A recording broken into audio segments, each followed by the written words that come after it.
यमुना तीरावनचारी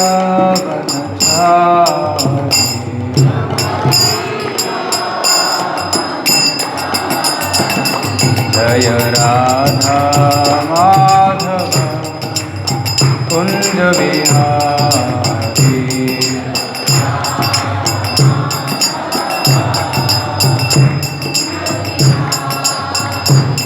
जय राधा माधव कुंज बिहारी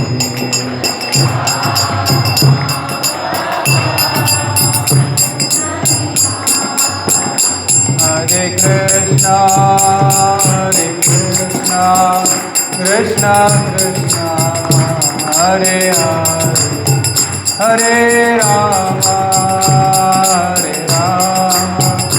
राम राम हरे हरे हरे कृष्णा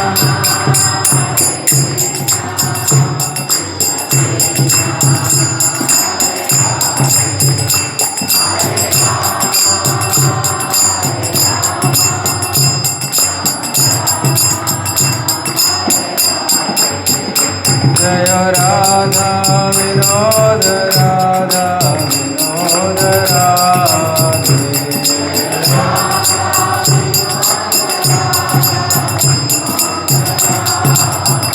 जय जगन्नाथ जय बलदेवा सुभद्रा जय सुदर्शना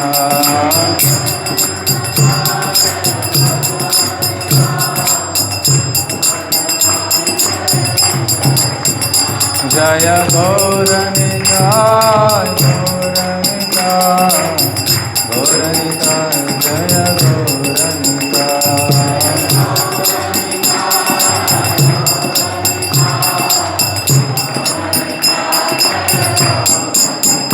जय सीताराम लक्ष्मण हनुमान सीताराम लक्ष्मण हनुमान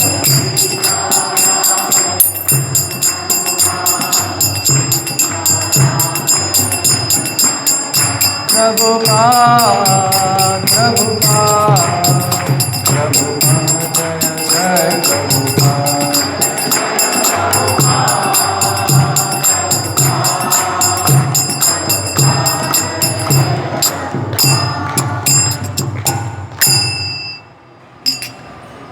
श्री हरिनाम संकीर्तन की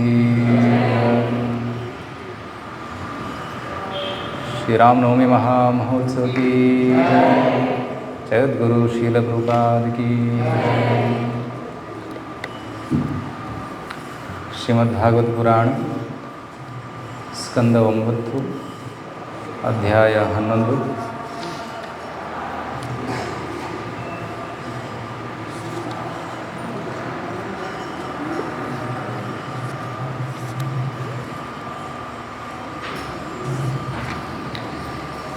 ಶ್ಲೋಕ 23 ಸ್ಕಂದ 9 ಅಧ್ಯಾಯ 11 ಶ್ಲೋಕ 23 ಅಧ್ಯಾಯದ ಹೆಸರು ಶ್ರೀರಾಮಚಂದ್ರ ಪ್ರಭುವಿನ ವಿಶ್ವಾಡಳಿತ the rule of lord Ramachandra. Shrimad ಭಾಗವತದಲ್ಲಿ ರಾಮಚರಿತ್ರೆ ಇದೆ. ಸಂಕ್ಷಿಪ್ತವಾಗಿ ಅಧ್ಯಾಯ 10 ಮತ್ತು ಅಧ್ಯಾಯ 11ರಲ್ಲಿ ಸೊ ಅದರಲ್ಲಿ ಒಂದು ಶ್ಲೋಕವನ್ನು ತಗೊಳ್ಳೋಣ. ಓಂ ನಮೋ ಭಗವತೆ ವಾಸುದೇವಾಯ.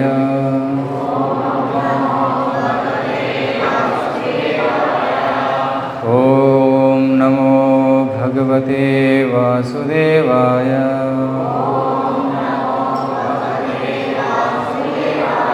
ಓಂ ನಮೋ ಭಗವತೆ ವಾಸುದೇವಾಯ.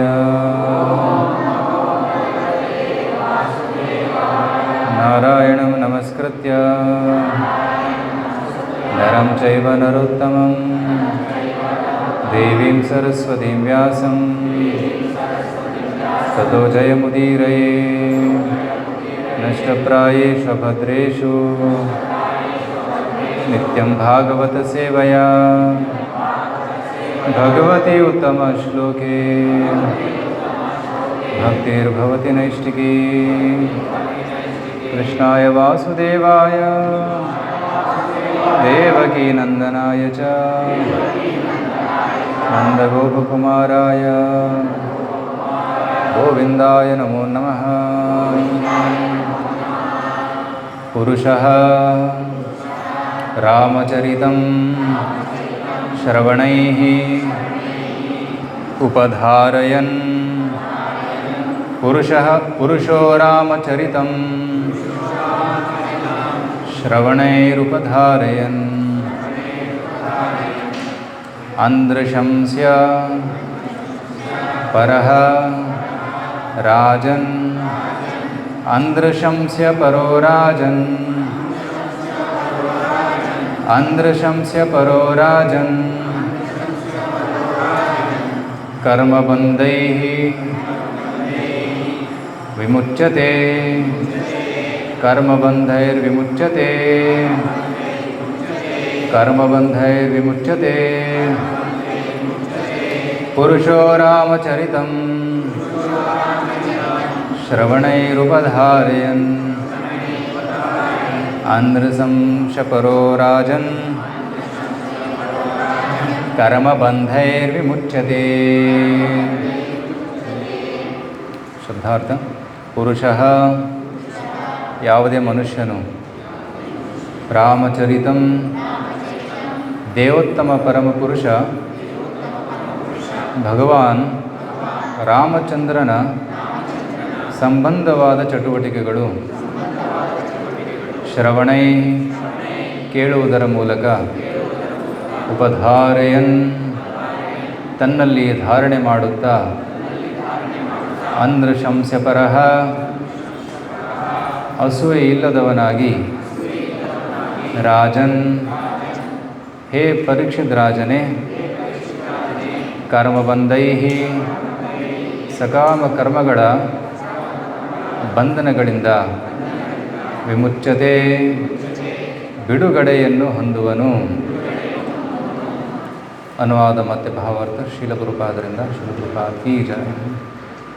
ಹೇ ಪರೀಕ್ಷಿತ ರಾಜನೇ, ಶ್ರೀರಾಮಚಂದ್ರನ ಲೀಲೆಗಳ ಗುಣ ವಿಶೇಷಗಳನ್ನು ಯಾವಾತನು ಶ್ರವಣ ಮಾಡುವನು ಅವನು ಅಂತಿಮವಾಗಿ ಈರ್ಷ್ಯೆ ಎಂಬ ವ್ಯಾಧಿಯಿಂದಲೂ ಕಾಮ್ಯ ಕರ್ಮಗಳ ಬಂಧನದಿಂದಲೂ ಮುಕ್ತನಾಗುವನು. ಈ ಐಹಿಕ ಜಗತ್ತಿನಲ್ಲಿ ಪ್ರತಿಯೊಬ್ಬರೂ ಇನ್ನೊಬ್ಬರ ಬಗೆಗೆ ಮತ್ಸರ ಭಾವವನ್ನು ಹೊಂದಿರುತ್ತಾರೆ. ಧಾರ್ಮಿಕ ಜೀವನದಲ್ಲಿ ಕೂಡ ಭಕ್ತನೊಬ್ಬನು ಆಧ್ಯಾತ್ಮಿಕ ಚಟುವಟಿಕೆಗಳಲ್ಲಿ ಪ್ರಗತಿ ಸಾಧಿಸಿದ್ದರೆ ಅವನ ಬಗೆಗೆ ಇತರ ಭಕ್ತರು ಮತ್ಸರ ಭಾವ ತಾಳುವುದು ಕಂಡುಬಂದಿದೆ. ಇಂತಹ ಅಸೂಯಾಪರರಾದ ಭಕ್ತರು ಜನನ ಮರಣಗಳ ಬಂಧನದಿಂದ ಮುಕ್ತರಲ್ಲ. ಜನನ ಮರಣಗಳಿಗೆ ಕಾರಣವಾಗುವ ಚಟುವಟಿಕೆಗಳಿಂದ ಸಂಪೂರ್ಣವಾಗಿ ಮುಕ್ತನಾದನಲ್ಲದೆ ವ್ಯಕ್ತಿಯು ಸನಾತನ ಧರ್ಮಕ್ಕೆ ಅಥವಾ ಭಗವಂತನ ನಿರಂತರ ಲೀಲೆಗಳಿಗೆ ಪ್ರವೇಶ ಪಡೆಯಲಾರನು. ದೇಹದ ಉಪಾಧಿಗಳಿಂದ ಪ್ರಭಾವಿತನಾಗಿ ವ್ಯಕ್ತಿಯು ಅಸೂಯಪರನಾಗುತ್ತಾನೆ. ಆದರೆ ಮುಕ್ತ ಜೀವಿಗೂ ಆತನ ದೇಹಕ್ಕೂ ಸಂಬಂಧವಿಲ್ಲವಾದ್ದರಿಂದ ಆತನು ಸಂಪೂರ್ಣವಾಗಿ ದಿವ್ಯ ವೇದಿಕೆಯಲ್ಲಿರುತ್ತಾನೆ. ಭಕ್ತನು ಯಾರ ಬಗೆಗೂ ಅವನ ಶತ್ರುಗಳ ಬಗೆಗೂ ಕೂಡ ಮತ್ಸರ ಭಾವವನ್ನು ತಾಳುವುದಿಲ್ಲ. ಭಗವಂತನೇ ಪರಮ ರಕ್ಷಕನೆಂಬುದನ್ನು ಭಕ್ತನು ಬಲ್ಲವನಾಗಿರುತ್ತಾನೆ. ಆದ್ದರಿಂದ ಅವನು ಶತ್ರು ಎನ್ನುವವನು ಏನು ತಾನೇ ಹಾನಿ ಮಾಡಿಯಾನು ಎಂದು ಯೋಚಿಸುತ್ತಾನೆ. ಹೀಗೆ ತನ್ನ ರಕ್ಷಣೆಯ ಬಗೆಗೆ ಭಕ್ತನು ವಿಶ್ವಾಸ ಹೊಂದಿರುತ್ತಾನೆ. ಭಗವಂತನು ಹೀಗೆಂದು ಹೇಳುತ್ತಾನೆ, ಯೇ ಯಥಾ ಮಾಂ ಪ್ರಪದ್ಯಂತೆ ತಾಂ ತಥೈವ ಭಜಾಮ್ಯಹಂ. ವ್ಯಕ್ತಿಯ ಶರಣಾಗತಿಯ ಪ್ರಮಾಣಾನುಸಾರವಾಗಿ ನಾನು ಪ್ರತಿಸ್ಪಂದಿಸುತ್ತೇನೆ. ಆದ್ದರಿಂದ ಭಕ್ತನು ಸಂಪೂರ್ಣವಾಗಿ ಅಸೂಯಾರಹಿತನಾಗಿರಬೇಕು. ಇತರ ಭಕ್ತರ ಬಗೆಗಂತೂ ವಿಶೇಷವಾಗಿ ಹಾಗಿರಬೇಕು. ಇತರ ಭಕ್ತರ ಬಗೆಗಿನ ಅಸೂಯಾ ಭಾವವು ವೈಷ್ಣವ ಅಪರಾಧ. ಅದು ಬಹು ದೊಡ್ಡ ತಪ್ಪಾಗುತ್ತದೆ. ಸತತವಾಗಿ ಶ್ರವಣ ಕೀರ್ತನಗಳಲ್ಲಿ ನಿರತನಾಗುವ ಭಕ್ತನು ನಿಶ್ಚಯವಾಗಿ ಅಸೂಯೆ ಎಂಬ ವ್ಯಾಧಿಯಿಂದ ಮುಕ್ತನಾಗುತ್ತಾನೆ. ಆ ಮೂಲಕ ಭಗವದ್ಧಾಮಕ್ಕೆ ಮರಳಲು ಅರ್ಹನಾಗುತ್ತಾನೆ. ಹರೇ ಕೃಷ್ಣ. ಓಂ ಜ್ಞಾನತಿಮಿರಾಂಧಸ್ಯ ಜ್ಞಾನಾಂಜನಶಲಾಕಯ ಚಕ್ಷುರುನ್ಮೀಲಿತಂ ಯೇನ ತಸ್ಮೈ ಶ್ರೀಗುರುವೇ ನಮಃ. ಶ್ರೀಚೈತನ್ಯಮನೋಭೀಷ್ಟಂ ಸ್ಥಾಪಿತಂ ಯೇನ ಭೂತಲೆ ಸ್ವಯಂ ರೂಪ ಕದಾ ಮಹ್ಯಂ ದದಾತಿ ಸ್ವಪದಾಂತಿಕಂ. ವಂದೇಹಂ ಶ್ರೀಗುರೋ ಶ್ರೀಯುತಾಪದಕಮಲಂ ಶ್ರೀಗುರೂನ್ ವೈಷ್ಣವಾಂಶ ಶ್ರೀರೂಪಂ ಸಾಗ್ರಜಾತಂ ಸಹಗಣ ರಘುನಾಥಾನ್ವಿತಂ ತಂ ಸಜೀವಂ ಸಾದ್ವೈತಂ ಸಾವಧೂತಂ ಪರಿಜನಸಹಿತಂ ಕೃಷ್ಣಚೈತನ್ಯದೇವಂ ಶ್ರೀರಾಧಾ ಕೃಷ್ಣಪಾದಾನ್ ಸಹಗಣ ಲಲಿತಾ ಶ್ರೀವಿಶಾಖಾನ್ವಿತಾಂಶ. ನಮೋ ಓಂ ವಿಷ್ಣುಪಾದಾಯ ಕೃಷ್ಣಪ್ರೇಷ್ಠಾಯ ಭೂತಲೆ ಶ್ರೀಮತೆ ಭಕ್ತಿವೇದಾಂತ ಸ್ವಾಮಿನಿತಿ ನಾಮಿನೆ. ನಮಸ್ತೆ ಸಾರಸ್ವತೆ ದೇವೆ ಗೌರವಾಣಿ ಪ್ರಚಾರಿಣಿ ನಿರ್ವಿಶೇಷ ಶೂನ್ಯವಾದಿ ಪಾಶ್ಚಾತ್ಯದೇಶಧಾರಿಣಿ. ನಮೋ ಮಹಾವದಾನ್ಯಾಯ ಕೃಷ್ಣ ಪ್ರೇಮ ಪ್ರದಾಯತೆ ಕೃಷ್ಣಾಯ ಕೃಷ್ಣ ಚೈತನ್ಯ ನಾಮನೇ ಗೌರತ್ಸೇ ನಮಃ. ಹೇ ಕೃಷ್ಣ ಕರುಣಾ ಸಿಂಧೋ ದೀನಬಂಧೋ ಜಗತ್ಪತೆ ಗೋಪೇಶ ಗೋಪಿಕಾ ಕಾಂತ ರಾಧಾಕಾಂತ ನಮೋಸ್ತುತೆ. ತಪ್ತ ಕಾಂಚನ ಗೌರಾಂಗೀ ರಾಧೆ ವೃಂದಾವನೇಶ್ವರಿ ವೃಷಭಾನುಸುತೆ ದೇವಿ ಪ್ರಣಮಾಮಿ ಹರಿಪ್ರಿಯೆ. ವಾಂಛಾಕಲ್ಪತರುಭ್ಯಶ್ಚ ಕೃಪಾ ಸಿಂಧುಭ್ಯ ಏವ ಚ ಪತಿತಾನಾಂ ಪಾವನೇಭ್ಯೋ ವೈಷ್ಣವೇಭ್ಯೋ ನಮೋ ನಮಃ.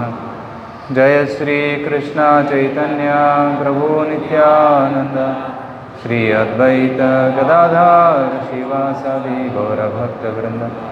ಹರೇ ಕೃಷ್ಣ ಕೃಷ್ಣ ಕೃಷ್ಣ ಹರೇ ಹರೇ ಹರೇ ರಾಮ ರಾಮ ರಾಮ ಹರೇ ಹರೇ.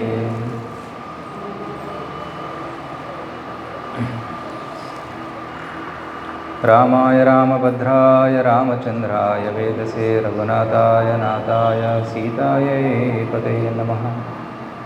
ದಕ್ಷಿಣೇ ಲಕ್ಷ್ಮಣೋ ಯಸ್ಯ ವಾಮೇ ಚ ಜನಕಾತ್ಮಜ ಪುರತೋ ಮಾರುತಿರ್ಯಸ್ಯ ತಂ ವಂದೇ ರಘುನಂದನಂ. ಹರೇ ಕೃಷ್ಣ. ಎಲ್ಲರಿಗೂ ರಾಮನವಮಿ ಮಹೋತ್ಸವಕ್ಕೆ ಸ್ವಾಗತ. ಇವತ್ತು ಶ್ರೀರಾಮಚಂದ್ರರ ಆವಿರ್ಭಾವ ದಿವಸ. ಭಗವಂತ ಭೂಮಿಗೆ ಅವತರಿಸ್ತಾನೆ ಪ್ರತಿಯೊಂದು ಯುಗದಲ್ಲಿ ಧರ್ಮ ರಕ್ಷಣೆ ಮಾಡೋದಕ್ಕೆ. ಕರೆಕ್ಟ್. ಪರಿತ್ರಾಣಾಯ ಸಾಧೂನಾಂ ವಿನಾಶಾಯ ಚ ದುಷ್ಕೃತಾಂ ಧರ್ಮ ಸಂಸ್ಥಾಪನಾರ್ಥಾಯ ಸಂಭವಾಮಿ ಯುಗೆ ಯುಗೆ. ಪ್ರತಿ ಯುಗದಲ್ಲಿ ಬರ್ತಾನೆ. Is it audible? ಕೇಳಿಸ್ತಾ ಇದೆಯಾ? ಸೊ ಪ್ರತಿಯೊಂದು ಯುಗದಲ್ಲಿ ಭಗವಂತ ಬರ್ತಾನೆ, ಬಂದು ತನ್ನ ಲೀಲೆಗಳನ್ನು ಮಾಡ್ತಾನೆ. ದುಷ್ಟರ ಸಂಹಾರ, ಭಕ್ತರ ರಕ್ಷಣೆ, ಧರ್ಮ ಸಂಸ್ಥಾಪನೆ, 3 ಕೆಲಸಗಳು. ಸೊ ಇಂದಿನ ದಿನ ಭಗವಂತ ರಾಮಚಂದ್ರ ರೂಪದಲ್ಲಿ ಅವತರಿಸಿದ. ಯಾಕೆ ಅವತರಿಸಿದ? ಯಾಕಂದರೆ ಭೂಮಿ ಮೇಲೆ ದುಷ್ಟರ ಕಾಟ ಹೆಚ್ಚಾಗಿತ್ತು. ಎಸ್ಪೆಷಲಿ ರಾವಣನಂತಹ ರಾಕ್ಷಸರ ಕಾಟ ಹೆಚ್ಚಾಗಿತ್ತು. ಎಲ್ಲ ಭೂಮಿಯ ನಿವಾಸಿಗಳಿಗೆ, ಭೂಮಿ ದೇವಿಗೂ ಕೂಡ ತುಂಬ ಕಷ್ಟ ಆಗ್ತಾಯಿತ್ತು. ಆ ಸಮಯದಲ್ಲಿ ಎಲ್ಲರೂ ಹೋಗಿ ಭಗವಂತನಿಗೆ ರಿಕ್ವೆಸ್ಟ್ ಮಾಡ್ತಾರೆ, ಭಗವಂತ ದಯವಿಟ್ಟು ಭೂಮಿಯ ಭಾರವನ್ನು ನೀಗಿಸುವಂತ. ಭಾರಾವತಾರಣಾಯನ್ಯೇ ಭುವನಾವ ಇವೋಧದೌ ಸೀದಂತಿ ಭೂರಿ ಭಾರೇಣ ಚಾತೋ ಹ್ಯಾತ್ಮ ಭುವಾರ್ಯದ. Krishna also came for this reason. Krishna ಕೂಡ ಭೂಮಿಯ ಭಾರವನ್ನು ಕಡಿಮೆ ಮಾಡೋದಕ್ಕೆ ಬಂದ. ಸೊ ರಾಮಚಂದ್ರರು ಕೂಡ, ಭಗವಂತ ವಿಷ್ಣು ಹೇಳ್ತಾನೆ, ನಾನು ರಾಮಾವತಾರದಲ್ಲಿ ಬರ್ತೀನಿ, ತಾವೆಲ್ಲರೂ ಭೂಮಿ ಮೇಲೆ ಅವತರಿಸಿ ಅಂತ. ಎಲ್ಲ ದೇವತೆಗಳಿಗೆ ಆದೇಶ ಕೊಡ್ತಾರೆ, ತಾವೆಲ್ಲರೂ ಭೂಮಿ ಮೇಲೆ ಹೋಗಿ ವೃಕ್ಷ ಮತ್ತು ವಾನರ ವಂಶದಲ್ಲಿ ಜನ್ಮ ತಗೊಳ್ಳಿ ಅಂತ ಹೇಳ್ತಾರೆ. ವೃಕ್ಷರು ಅಂದರೆ ಕರಡಿಗಳು, ಕರಡಿಗಳ ಕುಲ ಮತ್ತು ವಾನರ ಕುಲ. ವಾನರರ ಕುಲದಲ್ಲಿ ಹಲವಾರು ದೇವತೆಗಳು ಅವತರಿಸಿದರು. ಉದಾಹರಣೆಗೆ ಹನುಮಂತ, ವಾಯುವಿನ ಅಂಶ ಹನುಮಂತ. ಮತ್ತು ಸೂರ್ಯನ ಅಂಶ ಸುಗ್ರೀವ, ಇಂದ್ರನ ಅಂಶ ಬಾಲಿ. ಈ ರೀತಿ ವಿಶ್ವಕರ್ಮ, ರುದ್ರ ಇತ್ಯಾದಿ ದೇವತೆಗಳ ಅಂಶಗಳೆಲ್ಲರೂ ಬರ್ತಾರೆ. ರೈಟ್. ಬ್ರಹ್ಮ ಜಾಂಬವಂತ. ಈ ರೀತಿ ಎಲ್ಲ ದೇವತೆಗಳೆಲ್ಲರೂ ಭೂಮಿ ಮೇಲೆ ಅವತರಿಸಿ ಭಗವಂತನ ಆಗಮನಕ್ಕೆ ಪ್ರತೀಕ್ಷೆ ಮಾಡ್ತಾ ಇದ್ದರು. ಸೊ ಭಗವಂತ ಸೂಕ್ತವಾದ ಸಮಯದಲ್ಲಿ ಅವತರಿಸಿದರು. ಶ್ರೀ ಭಗವಂತ ಅವತರಿಸುವುದು ಅಷ್ಟು ಸುಲಭ ಅಲ್ಲ. ಕೃಷ್ಣ ಹುಟ್ಟಬೇಕಾದ್ರೂ ತುಂಬ ಕಷ್ಟ ಆಯಿತು ದೇವಕಿ ವಸುದೇವರಿಗೆ. ರೈಟ್. ಎಷ್ಟೊಂದು ಕಷ್ಟ. ಕಂಸನ ಕಾರಾಗೃಹದಲ್ಲಿ ಹುಟ್ಟಿದರು. ಎಷ್ಟು ತಪಸ್ಸು ಮಾಡಿದ ಮೇಲೆ ದೇವಕಿ ಮತ್ತು ವಸುದೇವರಿಗೆ ಕೃಷ್ಣ ಸಿಕ್ಕ, ಮಗನಾಗಿ ಸಿಕ್ಕ. ಅದೇ ರೀತಿ ಇಲ್ಲಿ ದಶರಥ ಮಹಾರಾಜರು ಮತ್ತು ಕೌಶಲ್ಯ ದೇವಿಗೆ ಮಕ್ಕಳಿರಲಿಲ್ಲ, ಗಂಡು ಮಕ್ಕಳಿರಲಿಲ್ಲ. ಒಬ್ಬಳು ಹೆಣ್ಣುಮಗಳಿದ್ಲು, ಶಾಂತ. ಅವಳನ್ನು ಕೂಡ ರೋಮಪಾದ ಮಹಾರಾಜರಿಗೆ ದತ್ತಿಗೆ ಕೊಟ್ಟಿದ್ದರು. ರೋಮಪಾದ ಮಹಾರಾಜರ ಆ ಶಾಂತ ಮಗಳನ್ನು ಮಗಳ ತನನೇ ನೋಡ್ಕೊತಾ ಇದ್ದ. ಇಲ್ಲಿ ದಶರಥ ಮಹಾರಾಜರಿಗೆ ಮಕ್ಕಳಿರಲಿಲ್ಲ. ಸೊ ಸಾಕಷ್ಟು ಪೂಜೆ ತಪ ಎಲ್ಲ ಮಾಡ್ತಾಯಿದ್ರು, ಆದರೂ ಕೂಡ ಮಕ್ಕಳಾಗಲಿಲ್ಲ. ಆ ಸಮಯದಲ್ಲಿ ಅವ್ರು ಯೋಚನೆ ಮಾಡ್ತಾಯಿದ್ರು ಏನು ಮಾಡೋದು ಅಂತ. ಎಲ್ಲ ಗುರುಗಳಿಗೆ ಕೇಳ್ತಾಯಿದ್ರು ಏನು ಮಾಡೋದು ಅಂತ. ಆಗ ಗುರುಗಳು ಹೇಳ್ತಾರೆ, ಪುತ್ರಕಾಮೇಷ್ಟಿ ಯಜ್ಞವನ್ನು ಮಾಡಿಸಬೇಕು. ಪುತ್ರಕಾಮೇಷ್ಟಿ ಯಜ್ಞ ಮಾಡಿದಾಗ ನಿಮಗೆ ಮಕ್ಕಳಾಗುತ್ತೆ. ಆದರೆ ಪುತ್ರಕಾಮೇಷ್ಟಿ ಯಜ್ಞ ಮಾಡುವ ಮುಂಚೆ ಅಶ್ವಮೇಧ ಯಜ್ಞ ಕೂಡ ಮಾಡಬೇಕು. ಅಶ್ವಮೇಧ ಯಜ್ಞ ಮಾಡಿದಾಗ ನಿಮ್ಮನ್ನು ಎಲ್ಲರೂ ಚಕ್ರವರ್ತಿ ಸಾಮ್ರಾಟ್ ಅಂತ ಒಪ್ಕೊತಾರೆ. ಅಶ್ವಮೇಧ ಯಜ್ಞ ಮಾಡೋದು ಸುಲಭವಲ್ಲ. ಒಂದು ಯಜ್ಞ ಮಾಡೋದು ತುಂಬ ದುಡ್ಡು ಬೇಕು. ಮತ್ತು ಫಸ್ಟ್ ಆಫ್ ಆಲ್ ಎಲ್ಲರೂ ಆ ರಾಜನನ್ನು ಚಕ್ರವರ್ತಿ ಸಾಮ್ರಾಟ್ ಅಂತ ಸ್ವೀಕರಿಸಬೇಕು. ಆಗ ಮಾತ್ರ ಅಶ್ವಮೇಧ ಯಜ್ಞ ಮಾಡಲು ಸಾಧ್ಯ. ಒಂದು ಅಶ್ವವನ್ನು ಕಳಿಸ್ತಾರೆ, ಅಶ್ವದ ಮೇಲೆ ಒಂದು ಪತ್ರವನ್ನು ಬರೆದು ಕಳಿಸ್ತಾರೆ ಎಲ್ಲ ಕಡೆ. ಅಶ್ವ ಎಲ್ಲೆಲ್ಲಿ ಹೋಗುತ್ತೋ, ಯಾವ್ಯಾವ ರಾಜ್ಯಕ್ಕೆ ಹೋಗುತ್ತೆ, ಅಲ್ಲಿಯ ಜನರು ಆ ಅಶ್ವವನ್ನು ಯಾರು ಕಳಿಸಿದ್ದಾರೆ ಅವರನ್ನು ಚಕ್ರವರ್ತಿ ಅಂತ ಒಪ್ಕೋಬೇಕು. ಅವರ ಚಕ್ರವರ್ತಿ ಅಂತ ಒಪ್ಕೊಂಡು ಅವರು ಟ್ಯಾಕ್ಸ್ ಕೊಡಬೇಕು ಅವರಿಗೆ. You should give tax to them. ಆಗ ಮಾತ್ರ. ಯಾರಾದರೂ ನಿಷೇಧ ಮಾಡಿದರೆ, ಪ್ರೊಹಿಬಿಟ್ ಮಾಡಿದರೆ, ಆ ಕುದುರೆನ ಹಿಡ್ಕೊಂಡ್ಬಿಟ್ರೆ ಯುದ್ಧದಲ್ಲಿ ಗೆದ್ದು ಅಶ್ವವನ್ನು ಮತ್ತೆ ತೊಗೊಂಬರ್ತಾರೆ. ಸೊ ಈ ರೀತಿ ಎಲ್ಲ ರಾಜರನ್ನು ಸೋಲಿಸಿ ಅಥವಾ ಅವರ ಒಪ್ಪಂದದಿಂದ ಅಶ್ವಮೇಧ ಯಜ್ಞ ಸಾಧ್ಯವಾಗುತ್ತೆ. ಸೊ ಅಶ್ವಮೇಧ ಯಜ್ಞ ಮಾಡಬೇಕಿತ್ತು ಮತ್ತು ಪುತ್ರಕಾಮೇಷ್ಟಿ ಯಜ್ಞ ಮಾಡಬೇಕಿತ್ತು. ಯಾರು ಮಾಡ್ತಾರೆ? ಸೊ ಆಗ ಸುಮಂತ್ರ ಬಂದು ಹೇಳ್ತಾನೆ, ನಾನು ಒಂದು ಗುಹ್ಯವಾದ ವಿಷಯವನ್ನು ನಿಮಗೆ ತಿಳಿಸ್ತೀನಿ. ನಾನು ಕೇಳಿದ ಹಾಗೆ ರೋಮಪಾದ ರಾಜರ ರಾಜ್ಯದಲ್ಲಿ ಮಹರ್ಷಿಗಳಿದ್ದಾರೆ. ಅವರು ಈಗ ಬಂದು ಯಜ್ಞ ಮಾಡಿದರೆ ಸಂಪನ್ನವಾಗುತ್ತೆ. It become successful. ಒಂದು ಸಮಯದಲ್ಲಿ ರೋಮಪಾದರ ರಾಜರ ರಾಜ್ಯದಲ್ಲಿ ಕೂಡ ಮಳೆ ಇರಲಿಲ್ಲ, ಬರಗಾಲ, ವಿಪರೀತ ಸಂಕಟ ಉಂಟಾಗಿತ್ತು. ಆಗ ರೋಮಪಾದ ರಾಜರಿಗೆ ಸಲಹೆ ಕೊಟ್ಟಿದ್ದರು, ನೀವು ಈ ಋಷಿಗಳನ್ನು ಕಾಡಿನಿಂದ ತಗೊಂಡು ಬಂದರೆ ನಿಮ್ಮ ರಾಜ್ಯದಲ್ಲಿ ಅವರ ಪಾದ ಬಿದ್ದಾಗ ಮಳೆ ಬರುತ್ತೆ. ಯಾಕಂದರೆ ಅವರ ಪ್ರಭಾವದಿಂದ ಇಲ್ಲಿ ಮಳೆ ಬರುತ್ತೆ, ಸಮೃದ್ಧಿ ಮತ್ತೆ ಉಂಟಾಗುತ್ತೆ. ಸೊ ಆ ಋಷಿಗಳ ಹೆಸರೇನಿತ್ತು? ಋಷ್ಯಶೃಂಗ. ಶೃಂಗಿ ಋಷಿಯ ಮಗನಾಗಿ ಹುಟ್ಟಿದರು ಋಷ್ಯಶೃಂಗ. ಶೃಂಗ ಅವರಿಗೆ ಶೃಂಗ ಅಂದರೆ ಜಿಂಕೆ ಥರ ಎರಡು ಎಂದರೆ ಕೋಡುಗಳು ಕೂಡ ಇತ್ತು. ಕಾಡಲ್ಲಿ ಹುಟ್ಟಿದರು. ಅದು ಹಿಂದೆ ಇನ್ನೊಂದು ಲಾಂಗ್ ಕಥೆ ಇದೆ, ಅದರ ಬಗ್ಗೆ ಚರ್ಚೆ ಮಾಡೋದಿಲ್ಲ ಈಗ, ಸಮಯ ಸೀಮಿತವಾಗಿದೆ. ರಾಮರ ಆವಿರ್ಭಾವ ಮತ್ತು ರಾಮರ ಚರಿತ್ರೆ ಚರ್ಚೆ ಮಾಡೋಣ. ಋಷ್ಯಶೃಂಗರ ಕಥೆಯ ನೆಕ್ಸ್ಟ್ ಟೈಮ್. ಅವರು ಯಾವುದೇ ರಾಜ್ಯವನ್ನು ನೋಡಿರಲಿಲ್ಲ, ಯಾವುದೇ ಊರನ್ನು ನೋಡಿರಲಿಲ್ಲ, ಯಾವುದೇ ಪರ ಸ್ತ್ರೀಯನ್ನು ನೋಡಿರಲಿಲ್ಲ. ತಂದೆ ಅವರನ್ನು ತುಂಬ ಜೋಪಾನವಾಗಿ ಕಾಡಿನಲ್ಲಿ ತಮ್ಮ ಆಶ್ರಮದಲ್ಲಿ ಬೆಳೆಸಿದರು. ಅವರನ್ನು ಹೇಗೆ ಕರ್ಕೊಂಡು ಬರೋದು ರಾಜ್ಯಕ್ಕೆ? ಸೊ ಆಗ ರೋಮಪಾದ ರಾಜರ ಮನೆ ಅರಮನೆ ಇದ್ದಂತಹ ಕೆಲವರು ಸ್ತ್ರೀಯವರು ರೆಡಿ ಆಗ್ತಾರೆ, ನಾವು ಹೋಗಿ ಕರ್ಕೊಂಡ್ಬರ್ತೀವಿ ಅಂತ. ಸೊ ಅವರು ಹೋಗಿ ಋಷಿಶೃಂಗನಿಗೆ ಭೇಟಿಯಾಗಿ ಅವರು ಒಳ್ಳೆಯ ವಸ್ತ್ರವನ್ನು ಧರಿಸ್ಕೊಂಡು ಹೋಗಿದ್ದರು. ಋಷಿಶೃಂಗ ತಂದೆ ಬಿಟ್ಟು ಮತ್ತು ಯಾರನ್ನೂ ನೋಡಿರಲಿಲ್ಲ, ತುಂಬ ಜೋಪಾನವಾಗಿ. ಯಾಕೆಂದರೆ ತಂದೆಗೆ ತುಂಬ ಕೋಪ ಇತ್ತು, ಯಾಕೆಂದರೆ ಕೆಲವು ಅಪ್ಸರೆಯರು ಬಂದು ಅವರನ್ನು ಡಿಸ್ಟರ್ಬ್ ಮಾಡಿದರು. ಸೊ ಅದಕ್ಕೋಸ್ಕರ ತಮ್ಮ ಮಗ ಡಿಸ್ಟರ್ಬ್ ಆಗಬಾರ್ದು ಅಂತ ತುಂಬ ಏಕಾಂತ ಸ್ಥಳದಲ್ಲಿ 10 ಕಿಲೋಮೀಟರ್ ದೂರ ಯಾವುದೇ ಸ್ತ್ರೀ ಪ್ರವೇಶ ನಿಷಿದ್ಧವಾಗಿತ್ತು, ಅಂತಹ ಸ್ಥಳದಲ್ಲಿ ಅವರು ತಪಸ್ಸು ಮಾಡ್ತಾಯಿದ್ರು. ಕೇವಲ ಕಂದಮೂಲಗಳನ್ನು ತಿಂತಾಯಿದ್ರು. ಯಾವುದೇ ಸ್ವೀಟು, ಬಿಸ್ಕಿಟು ಅಥವಾ ಕೇಕ್ಸು ಯಾವುದೇ ಆ ರೀತಿ ವ್ಯಂಜನಗಳನ್ನು ಟೇಸ್ಟ್ ಎಂದು ಮಾಡಿರಲಿಲ್ಲ, ಕೇವಲ ಕಂದ ಮೂಲಗಳನ್ನು ತಿಂತಾಯಿದ್ರು. ಸೊ ಇವರ ರಾಜ್ಯದ ಸ್ತ್ರೀಯರು ಅವರಿಗೆ ಒಳ್ಳೆಯ ಪಾಕವನ್ನು ಮಾಡಿ ರುಚಿಕರವಾದ ಸ್ವಾದಿಷ್ಟವಾದ ತಿನಿಸನ್ನು ತಿನ್ನಿಸ್ತಾರೆ. ಋಷಿಶೃಂಗ ಕೇಳ್ತಾನೆ, ಎಂಥ ಹಣ್ಣಿದು? ಇದು ನಮ್ಮ ಕಡೆ ಬೆಳೆಯುವಂಥ ಹಣ್ಣು ತಿನ್ನಿ ಅಂತ ತಿನ್ನಿಸ್ತಾರೆ. ಸೋ ಇಗ್ನೋರೆಂಟ್, ಸೋ ಇನ್ನೋಸೆಂಟ್, ಕೇವಲ ತಪಸ್ಸಿನಲ್ಲಿ ನಿರತರಾಗಿದ್ದರು.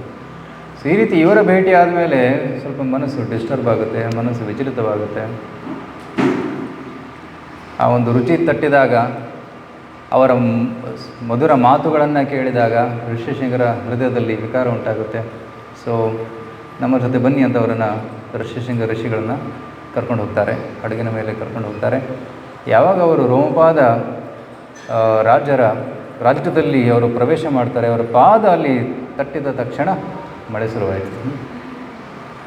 So that's why inviting sages and sadhus, ಮನೆಯಲ್ಲಿ ಸಾಧುಗಳನ್ನು ಆಹ್ವಾನಿಸುವುದು ತುಂಬ ಇಂಪಾರ್ಟೆಂಟ್. ಯಾಕಂದರೆ ಸಾಧುಗಳು ಬಂದಾಗ ಸಾಧುಗಳ ಜೊತೆ ಭಗವಂತ ಕೂಡ ಬರ್ತಾನೆ. ಸಾಧೂನಾಂ ಹೃದಯಂ ಮಹ್ಯಂ, ಕೃಷ್ಣ ಭಗವದ್ಗೀತೆಯಲ್ಲಿ ಭಾಗವತದಲ್ಲಿ ಭಗವಂತ ಹೇಳ್ತಾನೆ. ಯಾರಿಗೆ ಹೇಳ್ತಾ ಇದ್ದಾನೆ? ದುರಾಸ್ ಮುನಿಗಳಿಗೆ ಹೇಳ್ತಾ ಇದ್ದಾನೆ. ಸಾಧುಗಳು ನನ್ನ ಹೃದಯದಲ್ಲಿದ್ದಾರೆ. ಸಾಧೂನಾಂ ಹೃದಯಂ ಮಹ್ಯಂ ಸಾಧೂನಾಂ ಹೃದಯಂ ತ್ವಹಂ, ನನ್ನ ಹೃದಯದಲ್ಲಿ ಸಾಧುಗಳಿದ್ದಾರೆ, ಸಾಧುಗಳ ಹೃದಯದಲ್ಲಿ ನಾನಿದ್ದೀನಿ. ಸೊ ಯಾವಾಗ ಸಾಧುಗಳು ಮನೆಗೆ ಬರ್ತಾರೆ, ಅವ್ರ ಜೊತೆ ಕೃಷ್ಣ ಕೂಡ ಬರ್ತಾನೆ, ಅದರ ಜೊತೆ ಕೃಷ್ಣನ ಜೊತೆ ಎಲ್ಲ ಸಕಲ ಐಶ್ವರ್ಯಗಳು ಕೂಡ ಬರ್ತಾರೆ. ಸೊ ಅದಕ್ಕೆ ರೋಮಪಾದರು ಅವರ ಮನೆಗೆ ಋಷಿಶೃಂಗ ತುಂಬ pure devotee, was very very pure, ತಪಸ್ವಿ. ಅವರ ಪಾದ ಬಿದ್ದ ತಕ್ಷಣ ಅಲ್ಲಿ ಎಲ್ಲ ಸಮೃದ್ಧಿ ಬೆಳೆಯಿತು. ನಂತರ ತನ್ನ ಮಗಳಾದಂತಹ ಶಾಂತ ಜೊತೆ ಋಷಿಶೃಂಗರ ಮದುವೆಯನ್ನು ಮಾಡಿಸ್ತಾರೆ. ಋಷಿಶೃಂಗ ಋಷಿಗಳು ಅಲ್ಲೇ ಇದ್ದರು. ಅವರನ್ನು ನಾವು ಅಯೋಧ್ಯೆಗೆ ಕರ್ಕೊಂಡು ಬಂದರೆ, ಇಲ್ಲಿ ಅವರು ಯಜ್ಞವನ್ನು ಮಾಡಿದರೆ ನಿಮಗೆ ನಿಮ್ಮ ಪ್ರಾಬ್ಲಮ್ ಎಲ್ಲ ದೂರ ಆಗುತ್ತೆ, ನಿಮ್ಮ ಮಕ್ಕಳಾಗ್ತವೆ ಅಂತ ಹೇಳ್ತಾರೆ. ಸೊ ಆ ಸಮಯದಲ್ಲಿ ದಶರಥ ಮಹಾರಾಜರು ಪರ್ಸನಲ್ ಇನ್ವಿಟೇಷನ್ ಕಳಿಸ್ತಾರೆ. ಆ ಕೋರಿಕೆ ಮೇರೆಗೆ ಋಷಿಗಳು ಬರ್ತಾರೆ. ಅವರ ಆಗಮನ ಆದಮೇಲೆ ಅವರು ಖುದ್ದಾಗಿ ಅಶ್ವಮೇಧ ಯಜ್ಞ ನಂತರ ಪುತ್ರಕಾಮೇಷ್ಟಿ ಯಜ್ಞವನ್ನು ಸಂಪನ್ನಗೊಳಿಸ್ತಾರೆ.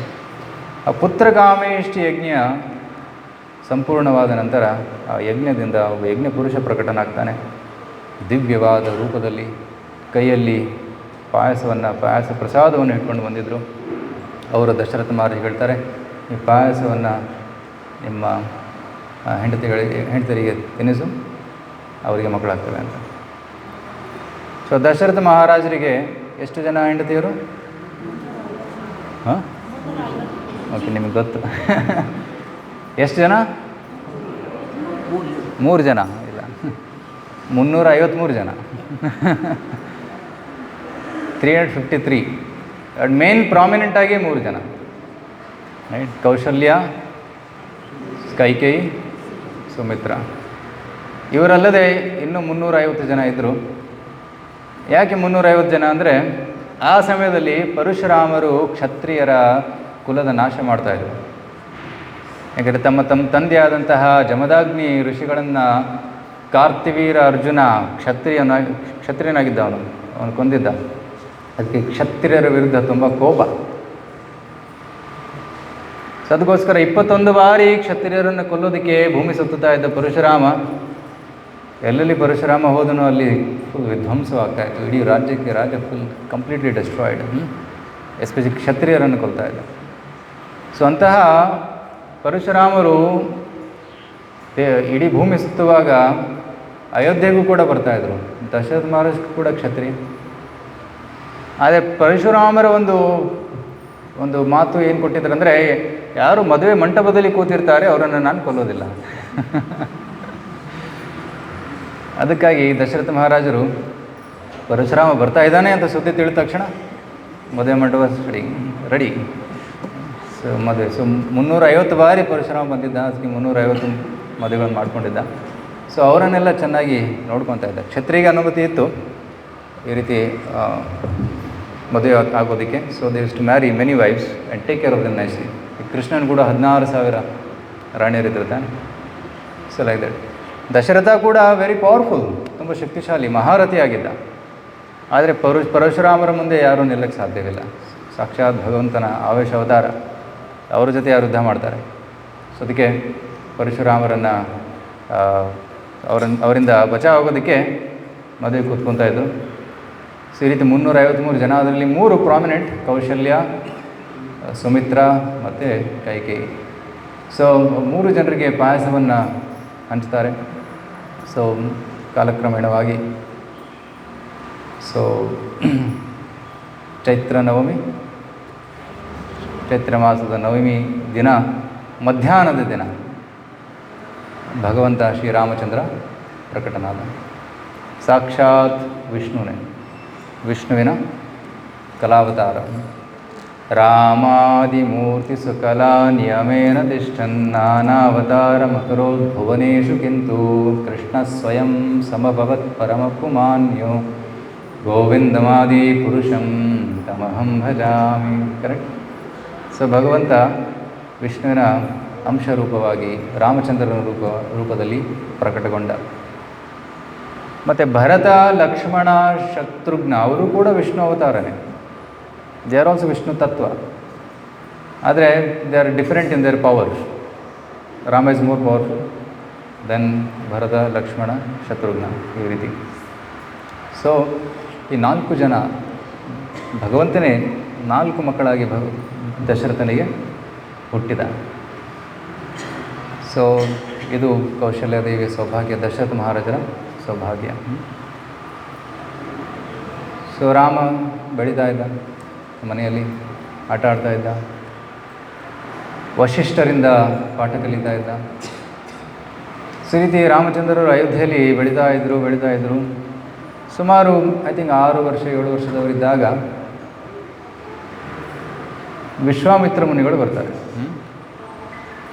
ವಿಶ್ವಾಮಿತ್ರ ಮುನಿಗಳು ಬಂದು ದಶರಥ ಮಹಾರಾಜನ ಭೇಟಿ ಆಗ್ತಾರೆ. ದಶರಥ ಮಹಾರಾಜರು ಕೇಳ್ತಾರೆ, how are you, everything is going fine, ಎಲ್ಲ ಚೆನ್ನಾಗಿ ನಡೀತಾ ಇದೆಯಾ? ಕಿಂ ಪುನರ್ಜನ್ಮ ಜಯಾಯಾಹ ಅಂತ ಪ್ರಶ್ನೆ ಕೇಳ್ತಾರೆ. ರೈಟ್. ಕ್ಷತ್ರಿಯರು ಬ್ರಾಹ್ಮಣರಿಗೆ ಭೇಟಿಯಾದಾಗ ಏನು ಕೇಳಬೇಕು? ನಿಮ್ಮ ಮೃತ್ಯುವಿನ ವಿರುದ್ಧ ಹೋರಾಟ ಹೇಗೆ ನಡೀತಾ ಇದೆ? ರೈಟ್. ನಿಮ್ಮ ವೇದಾಧ್ಯಯನ ಹೇಗೆ ನಡೀತಾ ಇದೆ? ಈ ರೀತಿ ಪ್ರಶ್ನೆ ಕೇಳಬೇಕು. ಬಿಸ್ನೆಸ್ ಹೇಗೆ ನಡೀತಾ ಇದೆ ಅಂತ ಕೇಳಬಾರ್ದು. ದುಡ್ಡು ಎಷ್ಟಿದೆ ಅಂತ ಕೇಳಬಾರ್ದು. ಸೊ ಬಿಕಾಸ್ ದೇ ಆರ್ ಬ್ರಾಹ್ಮಣರು, ಅವರು ಏನಂತಾರೆ, ಈ ಮೃತ್ಯುವಿನ ಚಕ್ರದಿಂದ ಹೊರಬರಲು ಪ್ರಯತ್ನ ಪಡ್ತಾ ಇದ್ದಾರೆ.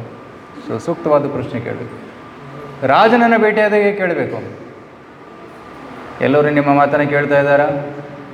ಸಾಮ್ರಾಜ್ಯದಲ್ಲಿ ಎಲ್ಲ ನೆಮ್ಮದಿ ಶಾಂತಿ ಇದೆಯಾ? ಜನರು ಟ್ಯಾಕ್ಸ್ ಕೊಡ್ತಾ ಇದ್ದಾರಾ? ವೈರಿಗಳು ಕಂಟ್ರೋಲಲ್ಲಿದ್ದಾರಾ? ಈ ರೀತಿ ಪ್ರಶ್ನೆ ಕೇಳಬೇಕು, ಸೂಕ್ತವಾದ ಪ್ರಶ್ನೆಗಳು.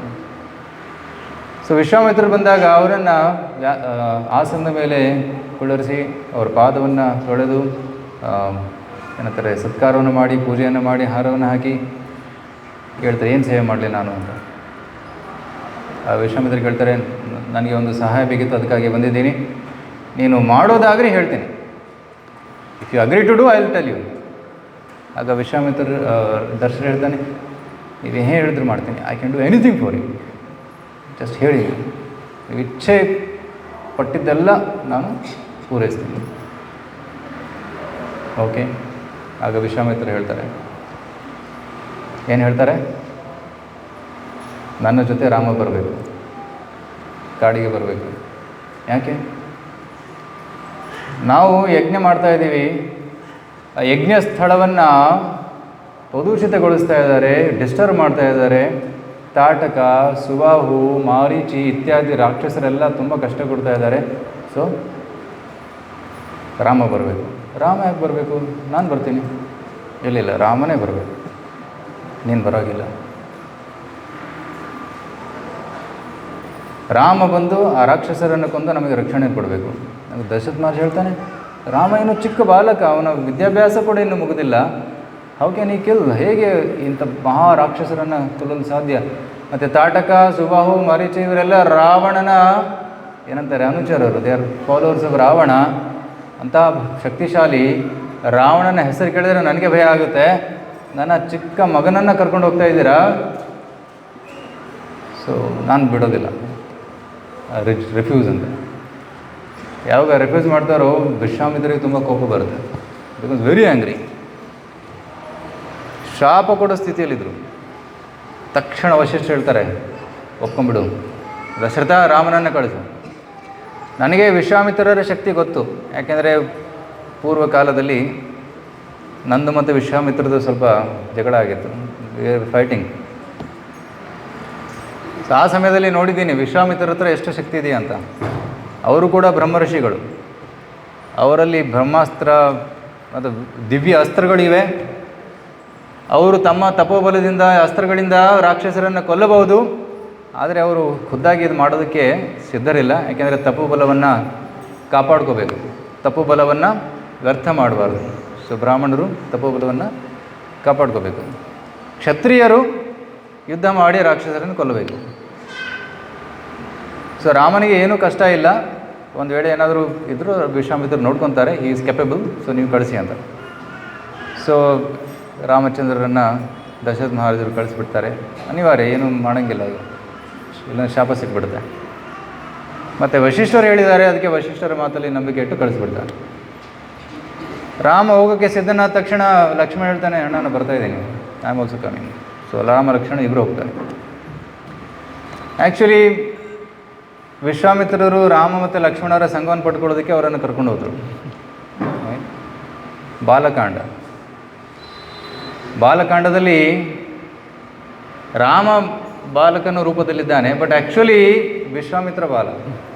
ಕೆಲವರು ಆಚಾರ್ಯ ಹೇಳ್ತಾರೆ ವಿಶ್ವಾಮಿತ್ರ ಇಸ್ ಆ್ಯಕ್ಚುಲಿ ಬಾಲ. ಸೊ ಬಾಲಕಾಂಡ ವಿಶ್ವಾಮಿತ್ರನ ಕಥೆನೇ ಇದೆ ಇಲ್ಲಿ ಸಂಪೂರ್ಣವಾಗಿ. ವಿಶ್ವಾಮಿತ್ರ ಜೊತೆ ರಾಮಚಂದ್ರ ಹೋಗ್ತಾರೆ, ರಾಮಚಂದ್ರ ವಿಶ್ವಾಮಿತ್ರನ ಸೇವೆ ಮಾಡ್ತಾರೆ.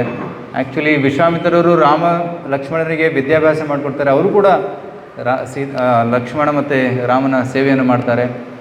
ಸೊ ಈ ರೀತಿ ಹೇಗೆ ವಿಶ್ವಾಮಿತ್ರನಿಗೆ ಭಗವಂತನ ಕೃಪೆ ಸಿಕ್ಕಿತು ಅನ್ನೋದನ್ನು ಕೂಡ ಬಾಲಕಾಂಡ ಅಂತ ಹೇಳ್ತಾರೆ. ಸೊ ಇಲ್ಲಿ ಬಾಲಕಾಂಡದಲ್ಲಿ ವಿಶ್ವಾಮಿತ್ರರು ರಾಮ ಲಕ್ಷ್ಮಣರನ್ನು ಕರ್ಕೊಂಡು ಹೋಗ್ತಾಯಿದ್ರು.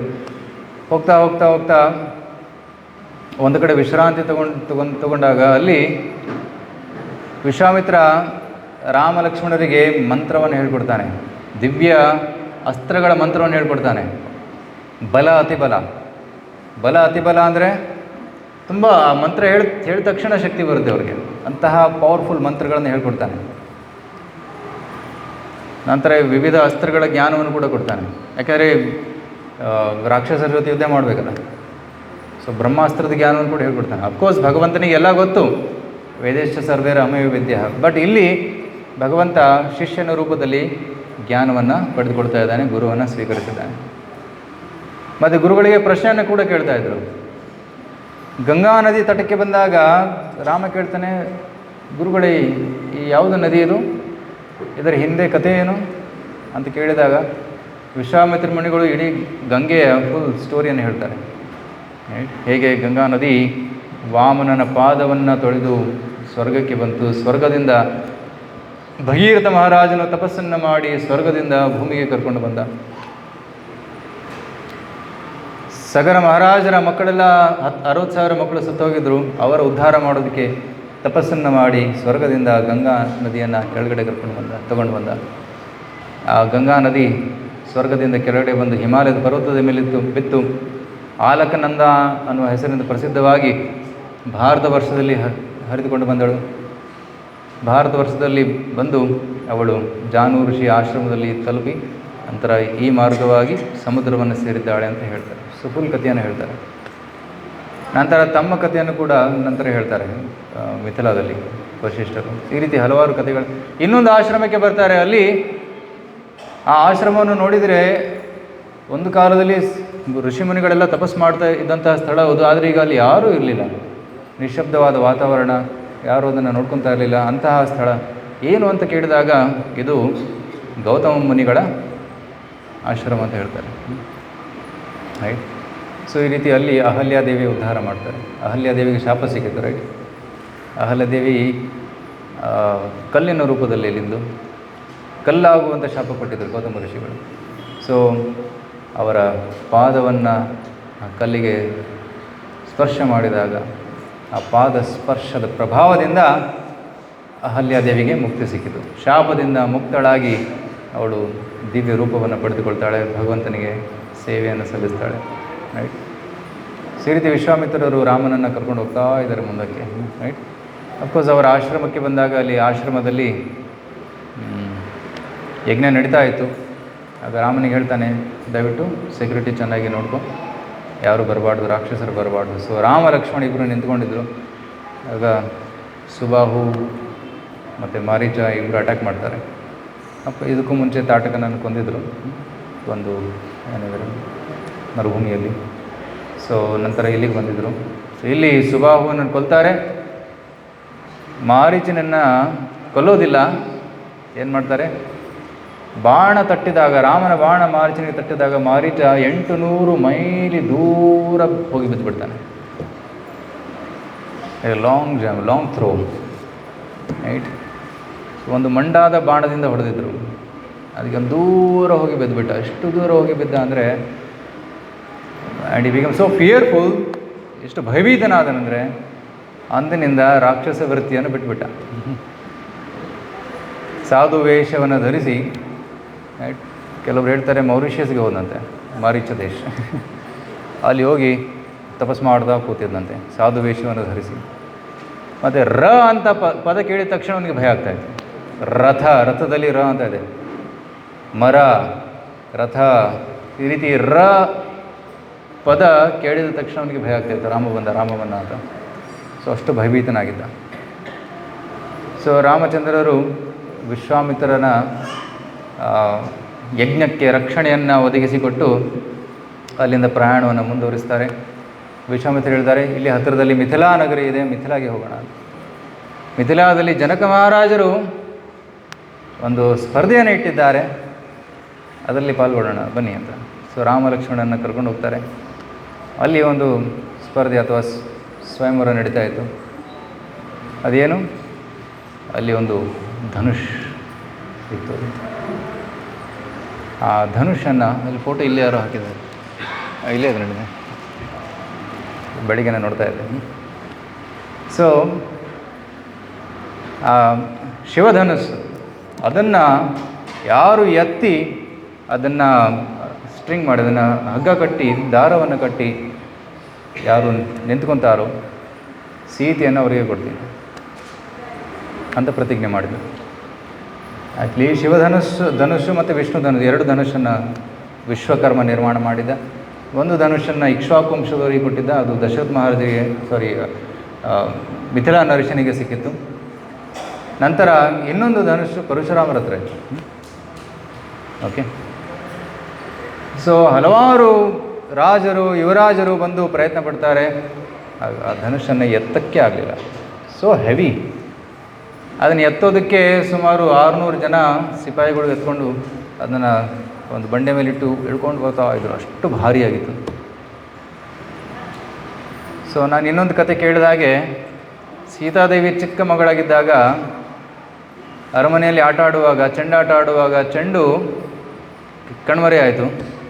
ಚೆಂಡನ್ನು ಹುಡುಕುತ್ತಾ ಅರಮನೆಯಲ್ಲಿ ಓಡಾಡ್ತಾ ಇದ್ದಂತೆ. ಹಾಗೆ ಧನುಷನ ಕೆಳಗಿರ್ಬೋದು ಅಂತ ಧನುಷನ ಪೇಟಿಯನ್ನು ಎತ್ತು ಬಿಡ್ತಾಳೆ ಒಂದು ಕೈಯಲ್ಲಿ. ನೋಡ್ತಾಳೆ. ಇದನ್ನು ಅರಮನೆಯವರೆಲ್ಲ ನೋಡ್ತಾರೆ. ಯಾರಾದರೂ ಸೀತೆಯನ್ನು ಮದುವೆ ಆಗಬೇಕಂದ್ರೆ ಅವ್ರಿಗೂ ಕೂಡ ಇದೇ ಸಾಮರ್ಥ್ಯ ಇರಬೇಕು. ಈ should be able to lift Shivadhanush. ಅದಕ್ಕೆ ಈ ಕಂಡೀಷನ್ ಇಟ್ಟಿದ್ದರು. ಸೊ ಹಲವಾರು ಜನ ಬಂದರು, ಯಾರಿಗೂ ಸಾಧ್ಯವಾಗಲಿಲ್ಲ, ಇಂಪಾಸಿಬಲ್. ಆಗ ರಾಮ ಲಕ್ಷ್ಮಣ ಇವರಿಬ್ಬರು ಮಿಥಿಲಾಗೆ ಬರ್ತಾರೆ. ಮಿಥಿಲಾ ಪ್ರವೇಶ ಮಾಡ್ತಾರೆ ವಿಶ್ವಾಮಿತ್ರರ ಜೊತೆ. ಜನಕ ಮಹಾರಾಜರನ್ನು ಭೇಟಿಯಾಗ್ತಾರೆ ವಿಶ್ವಾಮಿತ್ರರು. ಆಗ ಜನಕ ಮಹಾರಾಜರು ರಾಮನನ್ನು ನೋಡಿದ ತಕ್ಷಣ ಅವರಿಗೆ ಆಕರ್ಷಣೆ ಆಗುತ್ತೆ. ಮೋಸ್ಟ್ಲಿ ಇವನು ನನ್ನ ಅಳಿಯನಾದರೆ ತುಂಬ ಚೆನ್ನಾಗಿರುತ್ತೆ ಅಂತ. So starts thinking like this. ಆಗ ಅಲ್ಲಿ ಶಿವಧನಸ್ಸನ್ನು ಎತ್ತು ಅಂತ ಹೇಳ್ತಾರೆ, ಲಿಫ್ಟ್ ಇಟ್. ಆಗ ರಾಮಚಂದ್ರ ವಿಶ್ವಾಮಿತ್ರರ ಹತ್ರ ನೋಡ್ತಾನೆ, ಗುರುಗಳೇ ನಿಮ್ಮ ಅಪ್ಪಣೆ ಇಲ್ಲದೆ ನಾನು ಏನೂ ಮಾಡೋಕ್ಕಾಗಲ್ಲ, ನಿಮ್ಮ ಅಪ್ಪಣೆ ಇದ್ದರೆ ನಾನು ಧನುಷನ್ನು ಎತ್ತುತ್ತೀನಿ ಅಂತ. ಎಸ್, ಗೋ ಹೆಡ್ ಅಂತಾರೆ. ಅಪ್ಪಣೆಯನ್ನು ಕೊಡ್ತಾರೆ. ಸೊ ಧನುಷನ್ನು ಎತ್ತಿ ಅದನ್ನು ದಾರವನ್ನು ಕಟ್ಟಿ ಅದನ್ನು ಎಳಿತಾರೆ. ಕಿವಿಯೋ ತಟ್ಟುವಷ್ಟು ಎಳಿತಾರೆ. ಫೋಟೋದಲ್ಲಿ ನೋಡ್ತಾ ಇದ್ದಾರೆ. ಲಿಫ್ಟ್ ಎಳೆದಾಗ ಆ ಧನುಷ್ ಮುರಿದು ಬಿಡುತ್ತೆ. ಭಯಂಕರ ಶಬ್ದ ಆಗುತ್ತೆ, ವಿಸ್ಫೋಟವಾಗುತ್ತೆ. ಆ ಶಬ್ದ ಎಷ್ಟು ಭಯಂಕರ ಇತ್ತಂದರೆ ವಿಶ್ವಾಮಿತ್ರರು, ಲಕ್ಷ್ಮಣ, ಜನಕ ಮಹಾರಾಜ ಹೊರತಾಗಿ ಎಲ್ಲರೂ ಮೂರ್ಛಿತವಾಗಿ ಬಿದ್ದು ಬಿಡ್ತಾರೆ. ಸೊ ಭಯಂಕರವಾದ ಶಬ್ದ. ಸೊ ಇದನ್ನು, ಈ ಮಹಾಪವಾಡವನ್ನು ನೋಡಿ ಜನಕ ಮಹಾರಾಜರಿಗೆ ತುಂಬ ಸಂತೋಷ ಆಗುತ್ತೆ. Because very happy. ಯಾಕೆಂದರೆ ಅವರ ಕನಸು ಇದೇ ಇತ್ತು, ರಾಮ ನನ್ನ ಅಳಿಯನಾಗಬೇಕು ಅಂತ. So then he calls Sitadevi. Sita ಮತ್ತು ರಾಮ ಇವರ ವಿವಾಹವಾಗುತ್ತೆ. ಅದಲ್ಲದೆ ಲಕ್ಷ್ಮಣ, ಭರತ, ಶತ್ರುಘ್ನ ಇವರೆಲ್ಲರ ವಿವಾಹ ಅಲ್ಲೇ ಆಗುತ್ತೆ. ರೈಟ್. ಲಕ್ಷ್ಮಣರ ವಿವಾಹ ಆಗುತ್ತೆ ಯಾರ ಜೊತೆ? ಊರ್ಮಿಳ. ನಂತರ ಶತ್ರುಘ್ನ ಮತ್ತು Bharata, I think Shrutakirti and Mandavi, correct, Mandavi ಇವ್ರ ಜೊತೆ ಅವರ. Shrutakirti marries Bharata and Mandavi marries Shatrughna. So ಈ ರೀತಿ 4 ಜನರ ಮದುವೆ ಸಿದ್ಧವಾಗುತ್ತೆ. ಎಂಗೇಜ್ಮೆಂಟ್ ಆಯಿತು.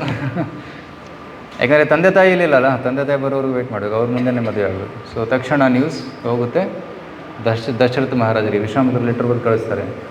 ರೈಟ್.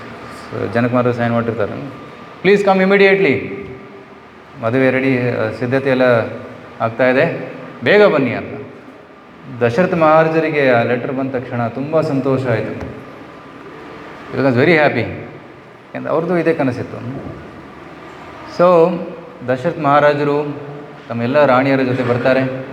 ಕೌಶಲ್ಯ, ಸುಮಿತ್ರ ಮತ್ತು ಕೈಕೇಯಿ, ಎಲ್ಲ ಮಂತ್ರಿಗಳು, ಪ್ರಜೆಗಳು ಅವ್ರ ಜೊತೆ ಬಂದು ಮದುವೆ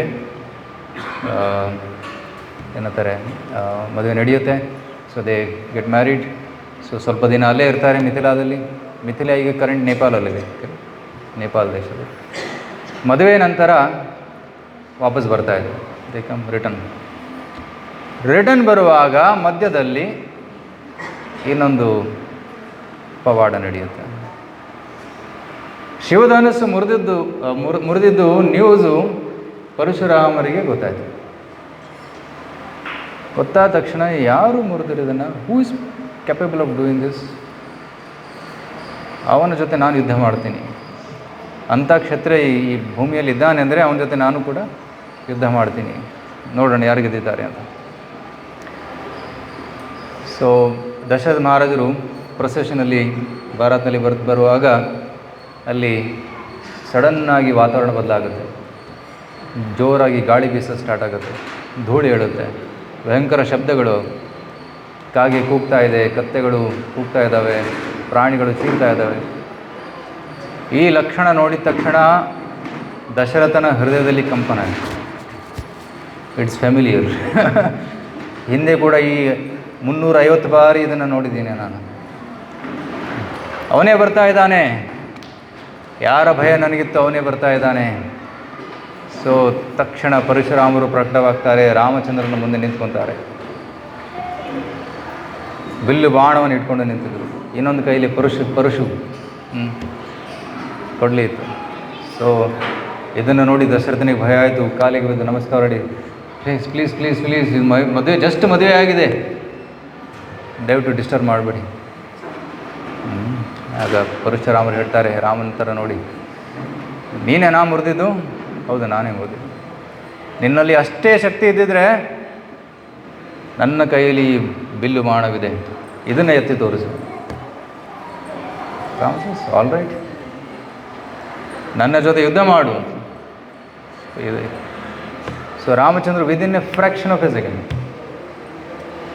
ಆ ಬಾಣವನ್ನು ತಗೊತಾನೆ, ಹಾಕಿ ಬಿಲ್ಲನ್ನು ತಗೊಂಡು ಬಾಣವನ್ನು ಹಚ್ಚಿ ಪರಶುರಾಮರ ಥರ ತೋರಿಸ್ತಾನೆ, I kill you within fraction of a second. ತಕ್ಷಣ ಈ ಪರಾಕ್ರಮವನ್ನು ನೋಡಿ ಪರಶುರಾಮಿಗೆ ಆಶ್ಚರ್ಯವಾಯಿತು. ನೀನು ಬೇರೆ ಯಾರೂ ಅಲ್ಲ, ನೀನು ಸಾಕ್ಷಾತ್ ವಿಷ್ಣು, ಇವರು ವಿಷ್ಣು ಅಂತ ಹೇಳ್ತಾರೆ. ಸೊ ಆ್ಯಕ್ಚುಲಿ ರಾಮಚಂದ್ರರು ಸಾಕ್ಷಾತ್ ವಿಷ್ಣು, ಭಗವಂತನೇ. ಆದರೆ ಪರಶುರಾಮರು ಕೂಡ ಭಗವಂತನ ಅವತಾರ, ಆದರೆ ಆವೇಶ ಅವತಾರ. Is not A direct incarnation, ಅವರು ಆವೇಶ ಅವತಾರ. ಅಂದರೆ ಭಗವಂತನ ಶಕ್ತಿಯ ಆವೇಶ ಪರಶುರಾಮರಲ್ಲಿದೆ. ಆವೇಶ ಅಂದರೆ ಒಬ್ಬ ಸಾಮಾನ್ಯ ವ್ಯಕ್ತಿಯಲ್ಲಿ ಭಗವಂತನ ಆವೇಶ ಆದಾಗ ಆ ಸಾಮಾನ್ಯ ವ್ಯಕ್ತಿ ಅದ್ಭುತ ಕಾರ್ಯಗಳನ್ನು ಮಾಡ್ಬೋದು. ಅವರಿಗೆ ಆವೇಶ ಅವತಾರ ಅಂತ ಕರೀತಾರೆ, ಶಕ್ತಿ ಆವೇಶ ಅವತಾರ. ಆದರೆ ರಾಮಚಂದ್ರ ಸಾಕ್ಷಾತ್ ವಿಷ್ಣುನೇ. So Ramachandra is more powerful than Parashurama.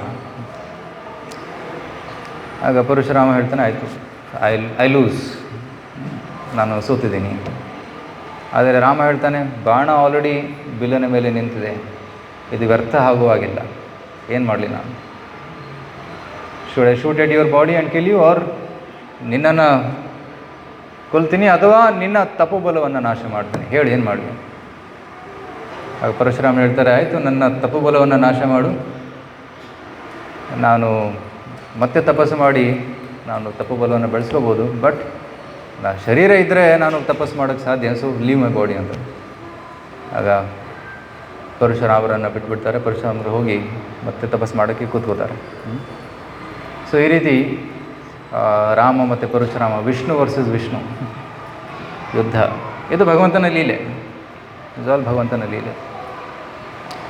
So ಭಗವಂತ ಈ ರೀತಿ ಅಯೋಧ್ಯೆಯನ್ನು ತಲುಪ್ತಾನೆ. ಅಯೋಧ್ಯೆಯಲ್ಲಿ ಮಹಾ ಉತ್ಸವವಾಗುತ್ತೆ. ಎಲ್ರು ವಾಸ್ ವೆರಿ ಹ್ಯಾಪಿ, ತುಂಬ ಸಂತೋಷ ಆಗುತ್ತೆ ಎಲ್ಲರಿಗೂ. ಸೀತೆಯನ್ನು ಎಲ್ಲರೂ ಬರ್ಮಾಡ್ಕೊತಾರೆ.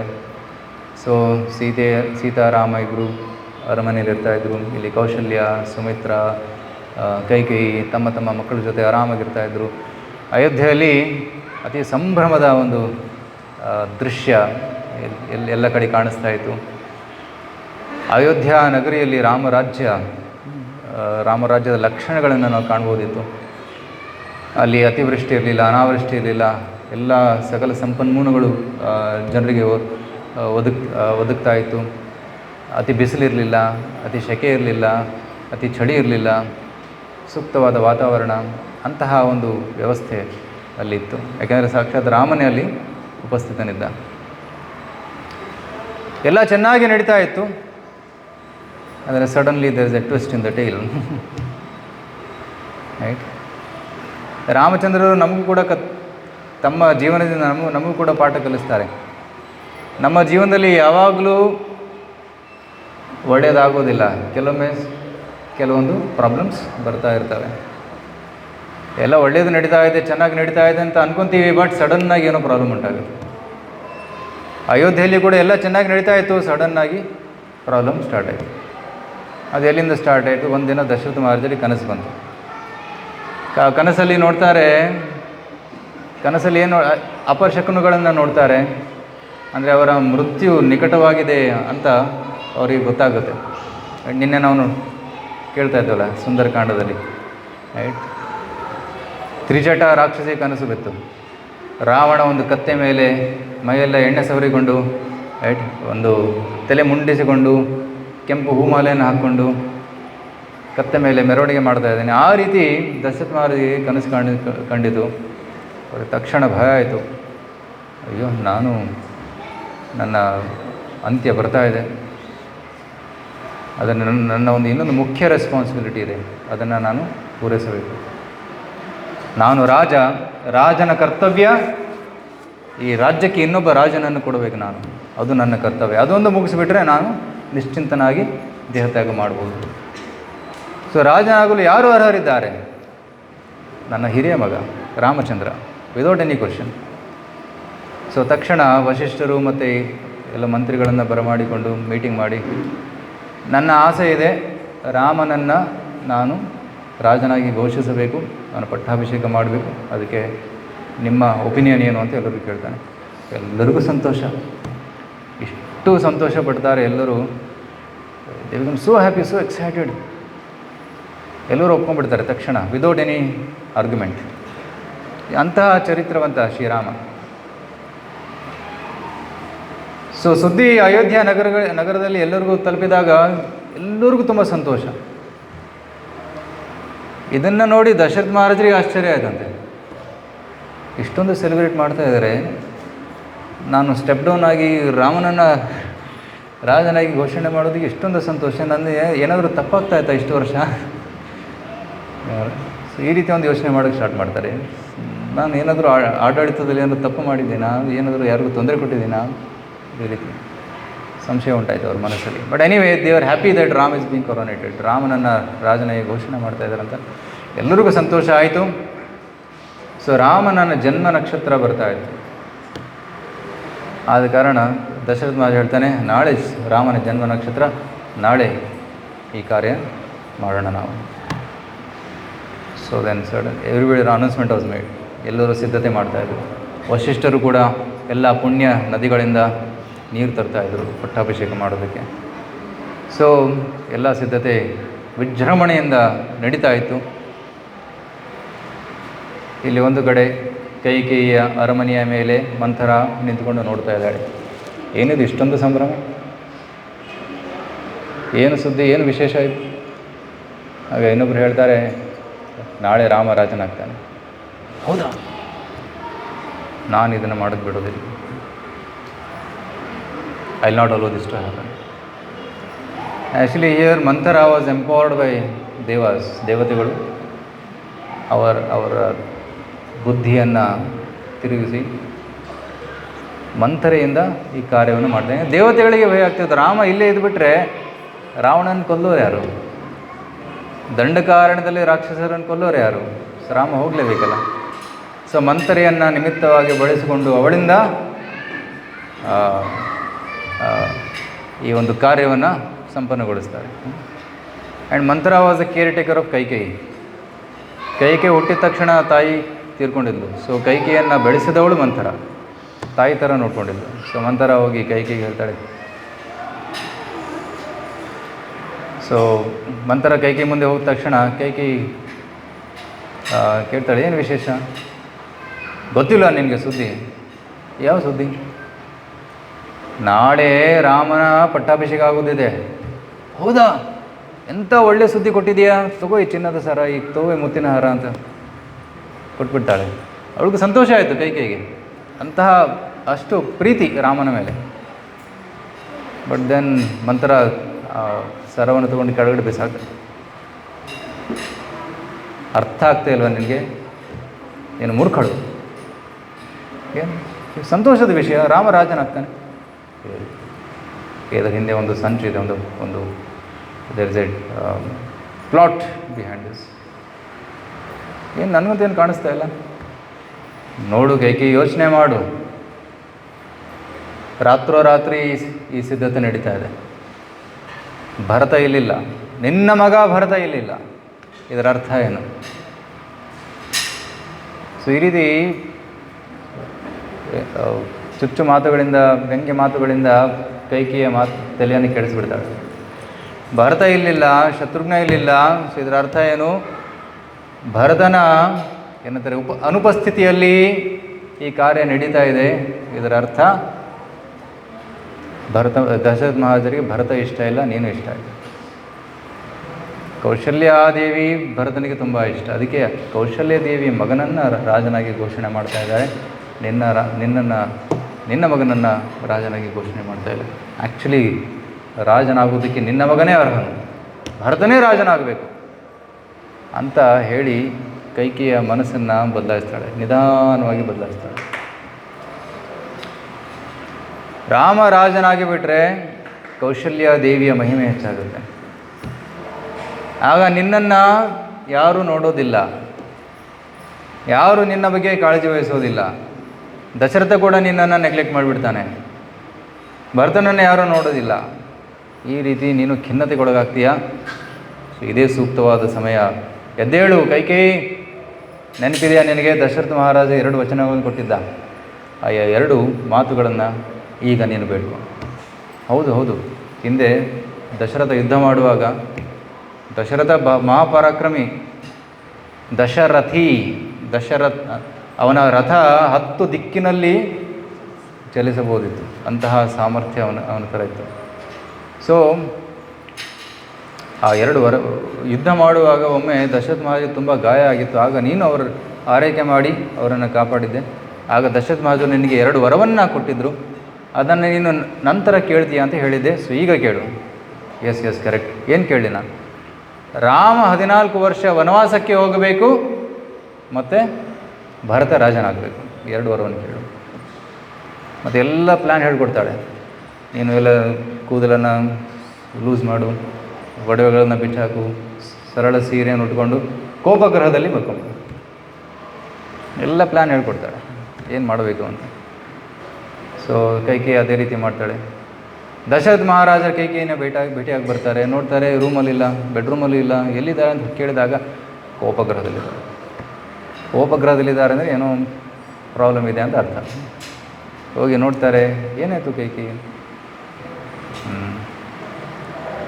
ಸೊ ಕೈಕೇಯಿ ಹೇಳ್ತಾಳೆ, because long discussion which happens. Then Kaikeyi says, so ನನ್ನ 2 ಆಸೆಗಳಿದೆ, ಅದು ಪೂರೈಕೆ ಆಗಬೇಕು. ಅದೇನು ಆಸೆ? ನಿನಗೋಸ್ಕರ ಏನು ಮಾಡೋಕ್ಕೂ ಸಿದ್ಧ ನಾನು. ನೀವು ಹ್ಞೂ ಅಂತಂದರೆ ನಾನು ಕೇಳ್ತೀನಿ. ಕೇಳು, ನೀನು ಹೇಳಿದ್ದೆಲ್ಲ ಪೂರೈಸ್ತೀನಿ. ಆದರೆ ದಶರಥ ಮಹಾರಾಜರಿಗೆ ಕನಸಲ್ಲೂ ಕೂಡ ಗೊತ್ತಿರಲಿಲ್ಲ ಏನು ಕೇಳ್ತಾರೆ ಅಂತ. ಕೈಕೇಯಿ ಕೇಳ್ತಾಳೆ, ರಾಮ 14 ವರ್ಷ ಕಾಡಿಗೆ ಹೋಗಬೇಕು ಮತ್ತು ಭರತ ರಾಜನಾಗಬೇಕು. ಇದನ್ನು ಕೇಳಿದ ತಕ್ಷಣ ಭರತ ಮಹಾರಾಜರಿಗೆ ಅಲ್ಲಿ ಶಾಕ್ ಆಗುತ್ತೆ. ತಕ್ಷಣ ಅವರು ಮೂರ್ಛಿತರಾಗಿ ಬಿದ್ದು ಬಿಡ್ತಾರೆ. ಮತ್ತೆ ಹೇಳ್ತಾರೆ, ಕೈಕೇಯಿ ಏನು ಕೇಳಿದೆ ನೀನು? ಏನು ಕೇಳಿದೆ? ಇದು ಅಸಾಧ್ಯ, ಇಂಪಾಸಿಬಲ್. ಅದೆಲ್ಲ ನನಗೆ ಗೊತ್ತಿಲ್ಲ, ನೀವು ಇದನ್ನು ಮಾಡಲೇಬೇಕು. ಭರತನನ್ನು ರಾಜನಾಗಿ ಮಾಡಿ ರಾಮನನ್ನು ಕಳಿಸಿ. ದಶರಥ ಮಹಾರಾಜರು ಒಪ್ಕೊಳ್ಳೋದಕ್ಕೆ ಆಗೋದಿಲ್ಲ. ಅವರು ಅಲ್ಲೇ ಕೂತ್ಕೊಂಡ್ಬಿಟ್ರು, ಅಳ್ತಾ ಕೂತ್ಕೊಂಡ್ಬಿಟ್ರು. ಕೆಲವು ಮೂರ್ಛಿತರಾಗಿ ಬೀಳ್ತಾಯಿದ್ರು, ಮತ್ತೆ ಪ್ರಜ್ಞೆ ಬರ್ತಾಯಿತ್ತು, ಮತ್ತೆ ಮೂರ್ಛಿತರಾಗ್ತಾಯಿದ್ರು. ಈ ರೀತಿ ಇಡೀ ರಾತ್ರಿಯಲ್ಲಿ ಕಳೀತು. ಬೆಳಿಗ್ಗೆ ಎಲ್ಲ ಸಿದ್ಧತೆ ಆಗ್ತಾಯಿದೆ. ಹೊರಗಿನವ್ರಿಗೆ ಯಾರಿಗೂ ಗೊತ್ತಿಲ್ಲ ಇದು ವಿಷಯ, ಏನು ನಡೀತಾ ಇದೆ ಅಂತ ಒಳಗಡೆ. ರಾಮ ಸಿದ್ಧನಾಗಿ ಬಂದ ತಂದೆಯನ್ನೇ ಭೇಟಿಯಾಗೋದಕ್ಕೆ. ಸೊ ತಂದೆ ಅವರ ಅರಮನೆಯಲ್ಲಿ ಕಾಣಲಿಲ್ಲ. ಎಲ್ಲಿ ಹೋಗಿದ್ದಾನೆ ಕೇಳಿದ್ರೆ ಕೈಕೇಯಿ ಮನೆಗೆ ಹೋಗಿದ್ರು ಅಂತ ಹೇಳ್ತಾರೆ. ಕೈಕೇಯಿ ಮನೆಗೆ ಬರ್ತಾರೆ. ಅಲ್ಲಿ ನೋಡ್ತಾರೆ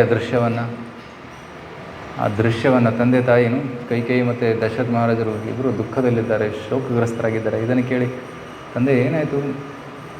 ಏನು ಸೇವೆ ಮಾಡಲಿ, ಹೇಗೆ ಸೇವೆ ಮಾಡಲಿ, ಏನು ದುಃಖ ಇದೆ ನಿಮಗೆ ಅಂತ ಕೇಳಿದಾಗ ದಶರಥ ಮಹಾರಾಜರು ಮಾತೇ ಆಡಲಿಲ್ಲ.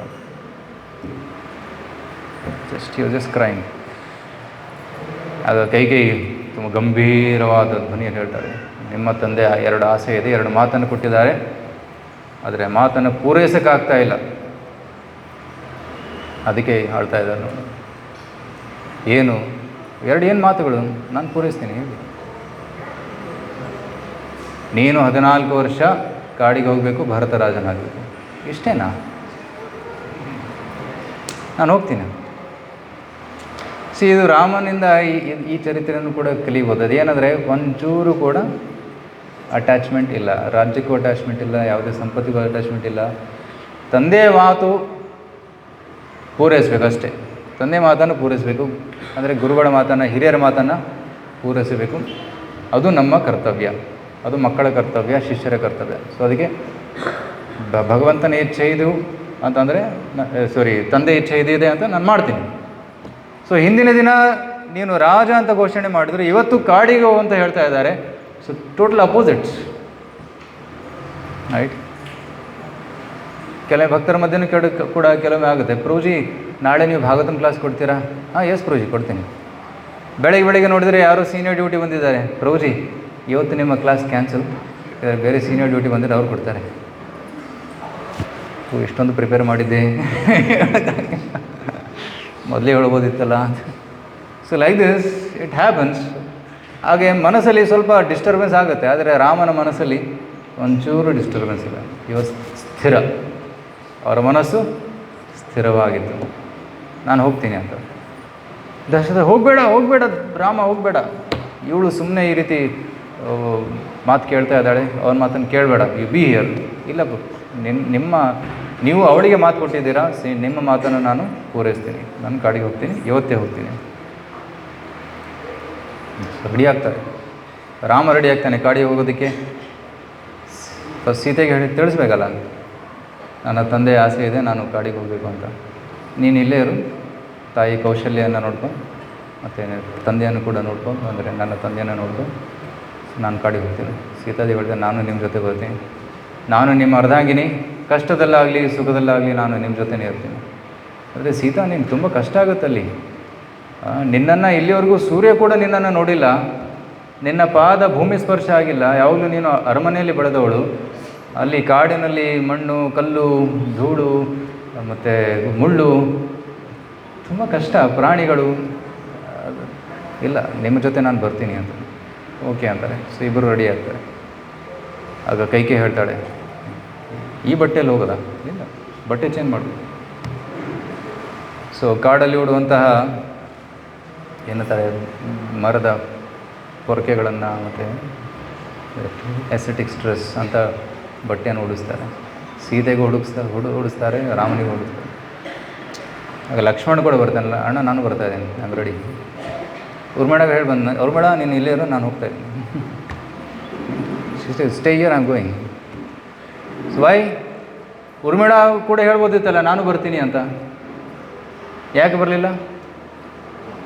ಯಾಕೆ? ನಾನು ಕಾಡಿಗೆ ಹೋಗ್ತಾ ಇರೋದು ರಾಮನ ಸೇವೆ ಮಾಡೋದಕ್ಕೆ, ನೀನು ಬಂದರೆ ನಾನು ನಿನ್ನ ಕಡೆನೂ ಕೂಡ ಅಟೆನ್ಷನ್ ಕೊಡಬೇಕಾಗುತ್ತೆ, ರಾಮನ ಸೇವೆ ಮಾಡೋಕ್ಕಾಗಲ್ಲ, ಅದಕ್ಕೆ ನೀವು ಸ್ಟೇ ಬ್ಯಾಕ್.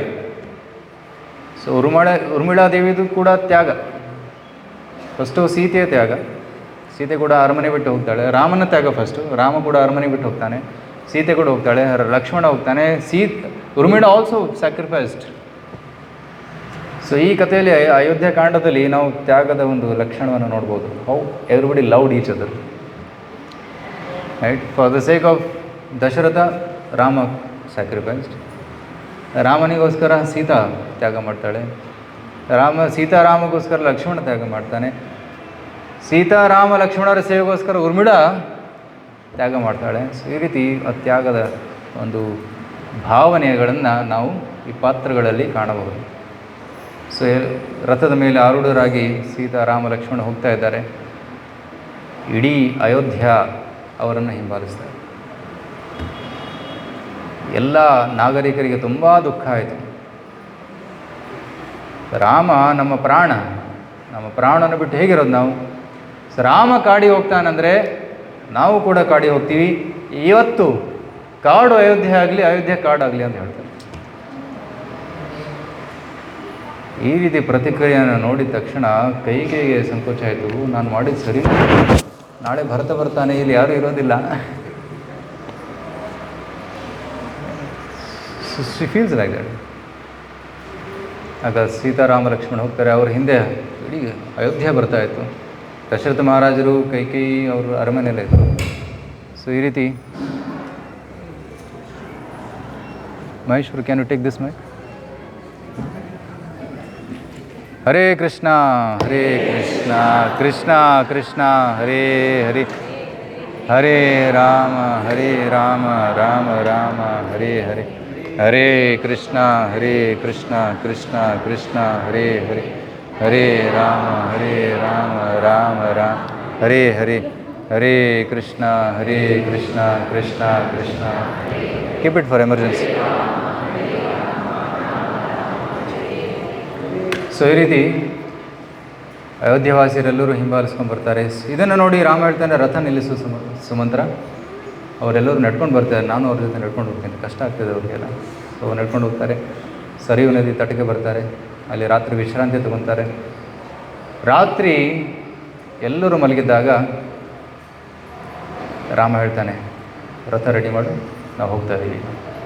ಎಲ್ಲರೂ ಮಲಗಿದ್ದಾಗ, ಯಾರು ಗೊತ್ತಾಗದೆ ಹಾಗೆ ರಾಮ ರಥವನ್ನು ತಗೊಂಡು ರಥದ ಮೇಲೆ ಹೋಗ್ತಾರೆ. ಸೊ ಎಲ್ಲಿವರೆಗೂ ಹೋಗ್ತಾರೆ? ಗುಹರಾಜ ಇರುವ ಸ್ಥಾನದ ಕಡೆಗೆ ಹೋಗ್ತಾರೆ. ಅಲ್ಲಿ ಗುಹರಾಜನಿಗೂ ಕೂಡ ಸುದ್ದಿ ಗೊತ್ತಾಯಿತು, ಈ ರೀತಿ ರಾಮಚಂದ್ರ ಬರ್ತಾ ಇದೆ ಅಂತ. ಅವ್ರ ಸ್ವಾಗತಕ್ಕೋಸ್ಕರ ಎಲ್ಲ ರೆಡಿ ಮಾಡಿದ್ದ, ಒಳ್ಳೆ ಹಾಸಿಗೆ ರೆಡಿ ಮಾಡಿದ್ದ, ಸೀತಾರಾಮ ಲಕ್ಷ್ಮಣನಿಗೋಸ್ಕರ ಎಲ್ಲ ರೆಡಿ ಮಾಡಿದ್ದ, ಒಳ್ಳೆ ವ್ಯಂಜನಗಳ ರೆಡಿ ಮಾಡಿದ್ದ, ಅಡುಗೆ ಮಾಡಿದ್ದ, ಫುಲ್ ಫೀಸ್ಟ್ ರೆಡಿ ಮಾಡಿದ್ದ. ರಾಮ ಹೇಳ್ತಾನೆ, ಏನು ಬೇಡ, ನಾನು ವನವಾಸಿ, ಈಗ ನಾನು ನೆಲದ ಮೇಲೆ ಮಲ್ಕೊತೀನಿ, ಹುಲ್ಲಿನ ಹಾಸಿಗೆ ರೆಡಿ ಮಾಡು. ಸೊ ಹುಲ್ಲು ಹಾಕಿ ಸೀತಾರಾಮ ಅಲ್ಲಿ ಮಲ್ಕೊತಾರೆ. ನಂತರ ಊಟಕ್ಕೋಸ್ಕರ ಕಾಡಲ್ಲಿರುವ ಕಂದಮೂಲಗಳನ್ನು ಕೊಡುವಂಥದ್ದು. ಸೊ ವೆರಿ ಸಿಂಪಲ್ ಲೈಫ್ ಹಿ ಲೀಡ್ಸ್. ಇದನ್ನು ನೋಡಿ ಸುಮಂತ್ರನಿಗೂ ಕೂಡ ತುಂಬ ದುಃಖ ಆಗುತ್ತೆ, ವೆರಿ ಪೇಯ್ನ್. ದೆನ್ ಗುಹರಾಜನಿಗೂ ತುಂಬ ದುಃಖ ಆಯಿತು. ರಾಮ, ಇಡೀ 14 ವರ್ಷ ನೀನು ಈ ರೀತಿ ಇರ್ತೀಯ, ಮೀನ್ಸ್ ಇದು ನನ್ನ ಪ್ರತಿಜ್ಞೆ, ಈ ರೀತಿ ಜೀವನ ನಡೆಸ್ತೀನಿ ನಾನು. ನೆಲದ ಮೇಲೆ ಮಲಗೋದು, ಸಿಂಪಲ್ ಕಾಡಲ್ಲಿ ಏನು ಸಿಗುತ್ತೆ ಅದನ್ನು ತಿನ್ನೋದು. ಸೊ ಗುಹ ಭಗವಂತನ ಸೇವೆ ಮಾಡ್ತಾನೆ. ಮರುದಿನ ನದಿ ಪಾರು ಮಾಡಿ ಹೋಗಬೇಕಿತ್ತು. ಸೊ ಒಂದು ಹಡಗನ್ನು ರೆಡಿ ಮಾಡ್ತಾರೆ, ಡೋಣಿಯನ್ನು ರೆಡಿ ಮಾಡ್ತಾರೆ. ಭಗವಂತ ಕೂತ್ಕೊಂತಾನೆ. ಭಗವಂತ ಆ ಡೋಣಿಯನ್ನು ಏರೋ ಮುಂಚೆ ಗುಹ ಹೇಳ್ತಾನೆ, ಭಗವಂತ ಪ್ಲೀಸ್ ವೇಟ್ ಒಂದು ನಿಮಿಷ, ನಿಮ್ಮ ಪಾದವನ್ನು ತೊಳಿಬೇಕು ನಾನು. ಯಾಕೆ ಅಂತ ಕೇಳಿದಾಗ, ನಿಮ್ಮ ಪಾದ ಧೂಳಿಯ ಸ್ಪರ್ಶ ಆ ಕಲ್ಲಿಗಾದಾಗ ಕಲ್ಲು ಹೆಣ್ಣಾಯಿತು. ಒಂದು ವೇಳೆ ನಿಮ್ಮ ಪಾದ ಧೂಳಿ ನನ್ನ ಅಡುಗೆಗೆ ಸ್ಪರ್ಶವಾದರೆ ಏನಾಗುತ್ತೋ ಗೊತ್ತಿಲ್ಲ, ಹೋಗ್ತೀವಿ ನಾವು ಸ್ವಲ್ಪ. ಈ ವಾಸ್ ಗಿವಿಂಗ್ ಎ ರೀಸನ್. ಪಾದ ಪೂಜೆ ಮಾಡಬೇಕು ಅಂತ ಒಂದು ಕಾರಣವನ್ನು ಕೊಟ್ಟು ಭಗವಂತನ ಪಾದವನ್ನು ತೊಳಿತಾನೆ. ಫೋಟೋ ಇರಬೇಕು, summer it will come. So ಇಡೀ ರಾಮಲೀಲೆ ಫೋಟೋ ಹಚ್ಚಿದ್ದಾರೆ, ನೀವು ತಾವು ಪ್ರದಕ್ಷಿಣೆ ಮಾಡ್ತಾ ಮಾಡ್ತಾ ನೋಡ್ಬೋದು, ಫುಲ್ ರಾಮಲೀಲೆ ಸ್ಮರಣೆ ಆಗುತ್ತೆ. ಸೊ ಭಗವಂತನ ಪಾದವನ್ನು ತೊಳೆದು ಚರಣಾಮೃತವನ್ನು ಸ್ವೀಕರಿಸಿ, ನಂತರ ಭಗವಂತನನ್ನು ಆ ಡೋಣಿ ಮೇಲೆ ಕೂಡಿಸಿ ನದಿ ಕ್ರಾಸ್ ಮಾಡ್ತಾರೆ. ಕ್ರಾಸ್ ಮಾಡಿದ ಮೇಲೆ ಭಗವಂತ ಹೇಳ್ತಾನೆ, ನೀನು ವಾಪಸ್ ಹೋಗು, ನಾನು ಮುಂದಕ್ಕೆ ಹೋಗ್ತೀನಿ. ಸೊ ಮುಂದೆ ಹೋಗ್ತಾರೆ, ಭರದ್ವಾಜ ಮುನಿಗಳ ಆಶ್ರಮಕ್ಕೆ ಹೋಗ್ತಾರೆ. ಭರದ್ವಾಜ ಮುನಿಗಳು ಕೂಡ ಅವರನ್ನು ಬರಮಾಡಿಕೊಂಡು ಒಳ್ಳೆಯ ಸ್ವಾಗತವನ್ನು ಕೊಡ್ತಾರೆ. ನಂತರ ಅಲ್ಲಿ ಭರದ್ವಾಜ ಮುನಿಗಳು ಇರ್ತಾರೆ. ಇಲ್ಲಿ ಹತ್ತಿರದಲ್ಲಿ ಚಿತ್ರಕೂಟ ಪರ್ವತ ಇದೆ, ಅದು ಸೂಕ್ತವಾದ ಸ್ಥಾನ. ಒಳ್ಳೆಯ ಗಿಡ ಮರಗಳು ಬೆಳೆದಿವೆ ಅಲ್ಲಿ. ಮಂದಾಕಿನಿ ಗಂಗಾ ನದಿ ಹರಿಯುತ್ತೆ. ಅತ್ರಿ ಅನಸೂಯ ಅವರು ಕೂಡ ಮಹಾ ತಪಸ್ವಿಗಳು, ಅವರು ತಪಸ್ಸು ಮಾಡ್ತಾ ಇದ್ದಾರೆ, ಅವರ ಕುಟೀರ ಇದೆ ಅಲ್ಲಿ. ಸೊ ಅಲ್ಲಿ ಒಳ್ಳೆಯ ವಾತಾವರಣ, ಮತ್ತು ಯಾವುದೇ ಡಿಸ್ಟರ್ಬೆನ್ಸ್ ಇಲ್ಲ ಅಲ್ಲಿ, ಹೆಚ್ಚು ರಾಕ್ಷಸರು ಬರೋದಿಲ್ಲ ಅಲ್ಲಿ, ನೀವು ಅಲ್ಲೇ ಇರಿ ಅಂತ. ಸೊ ಆಗ ಚಿತ್ರಕೂಟ ಪರ್ವತದ ಮೇಲೆ ಅಲ್ಲಿ ಹೋಗ್ತಾರೆ. ಯಾರಾದರೂ ಹೋಗಿದ್ದೀರಾ ಚಿತ್ರಕೂಟಕ್ಕೆ? Beautiful place. ಅಲ್ಲಿ ಪರ್ಣ ಕುಟೀರ ಇದೆ. ಪರ್ಣ ಕುಟೀರದ ಹತ್ತಿರ ಮಂದಾಕಿನಿ ಗಂಗಾ ಹರಿಯುತ್ತಾರೆ. It's very beautiful place. ಅಲ್ಲಿ ಸುಮಾರು 10-11 ವರ್ಷ ಅಲ್ಲಿ ಇರ್ತಾರೆ ಚಿತ್ರಕೂಟದಲ್ಲಿ, ತುಂಬ. ಸೊ ಇಲ್ಲಿ ಅಯೋಧ್ಯೆಯಲ್ಲಿ ಏನಾಯಿತು, ಭರತ ಮಹಾರಾಜ ವಾಪಸ್ ಬಂದ, ರೈಟ್, ತನ್ನ ಮಾವನ ಮನೆಯಿಂದ ವಾಪಸ್ ಬಂದು ನೋಡ್ತಾನೆ, ಅಯೋಧ್ಯೆಯ ವಾತಾವರಣವೇ ಬದಲಾಗಿಬಿಟ್ಟಿದೆ. ಸ್ಮಶಾನ ಥರ ವಾತಾವರಣ ಆಗಿದೆ, ನಿಶ್ಶಬ್ದ, ಯಾವುದೇ ಸಂಭ್ರಮವಿಲ್ಲ, ಯಾವುದೇ ಚಟುವಟಿಕೆ ಇಲ್ಲ, ಎಲ್ಲರೂ ಭೂತ ಪ್ರೇತ ಥರ ಕೂತ್ಬಿಟ್ಟಿದ್ದಾರೆ, ಮಾತಾಡ್ತಾ ಇಲ್ಲ, ಯಾರ ಮುಖದಲ್ಲಿ ನಗು ಇಲ್ಲ.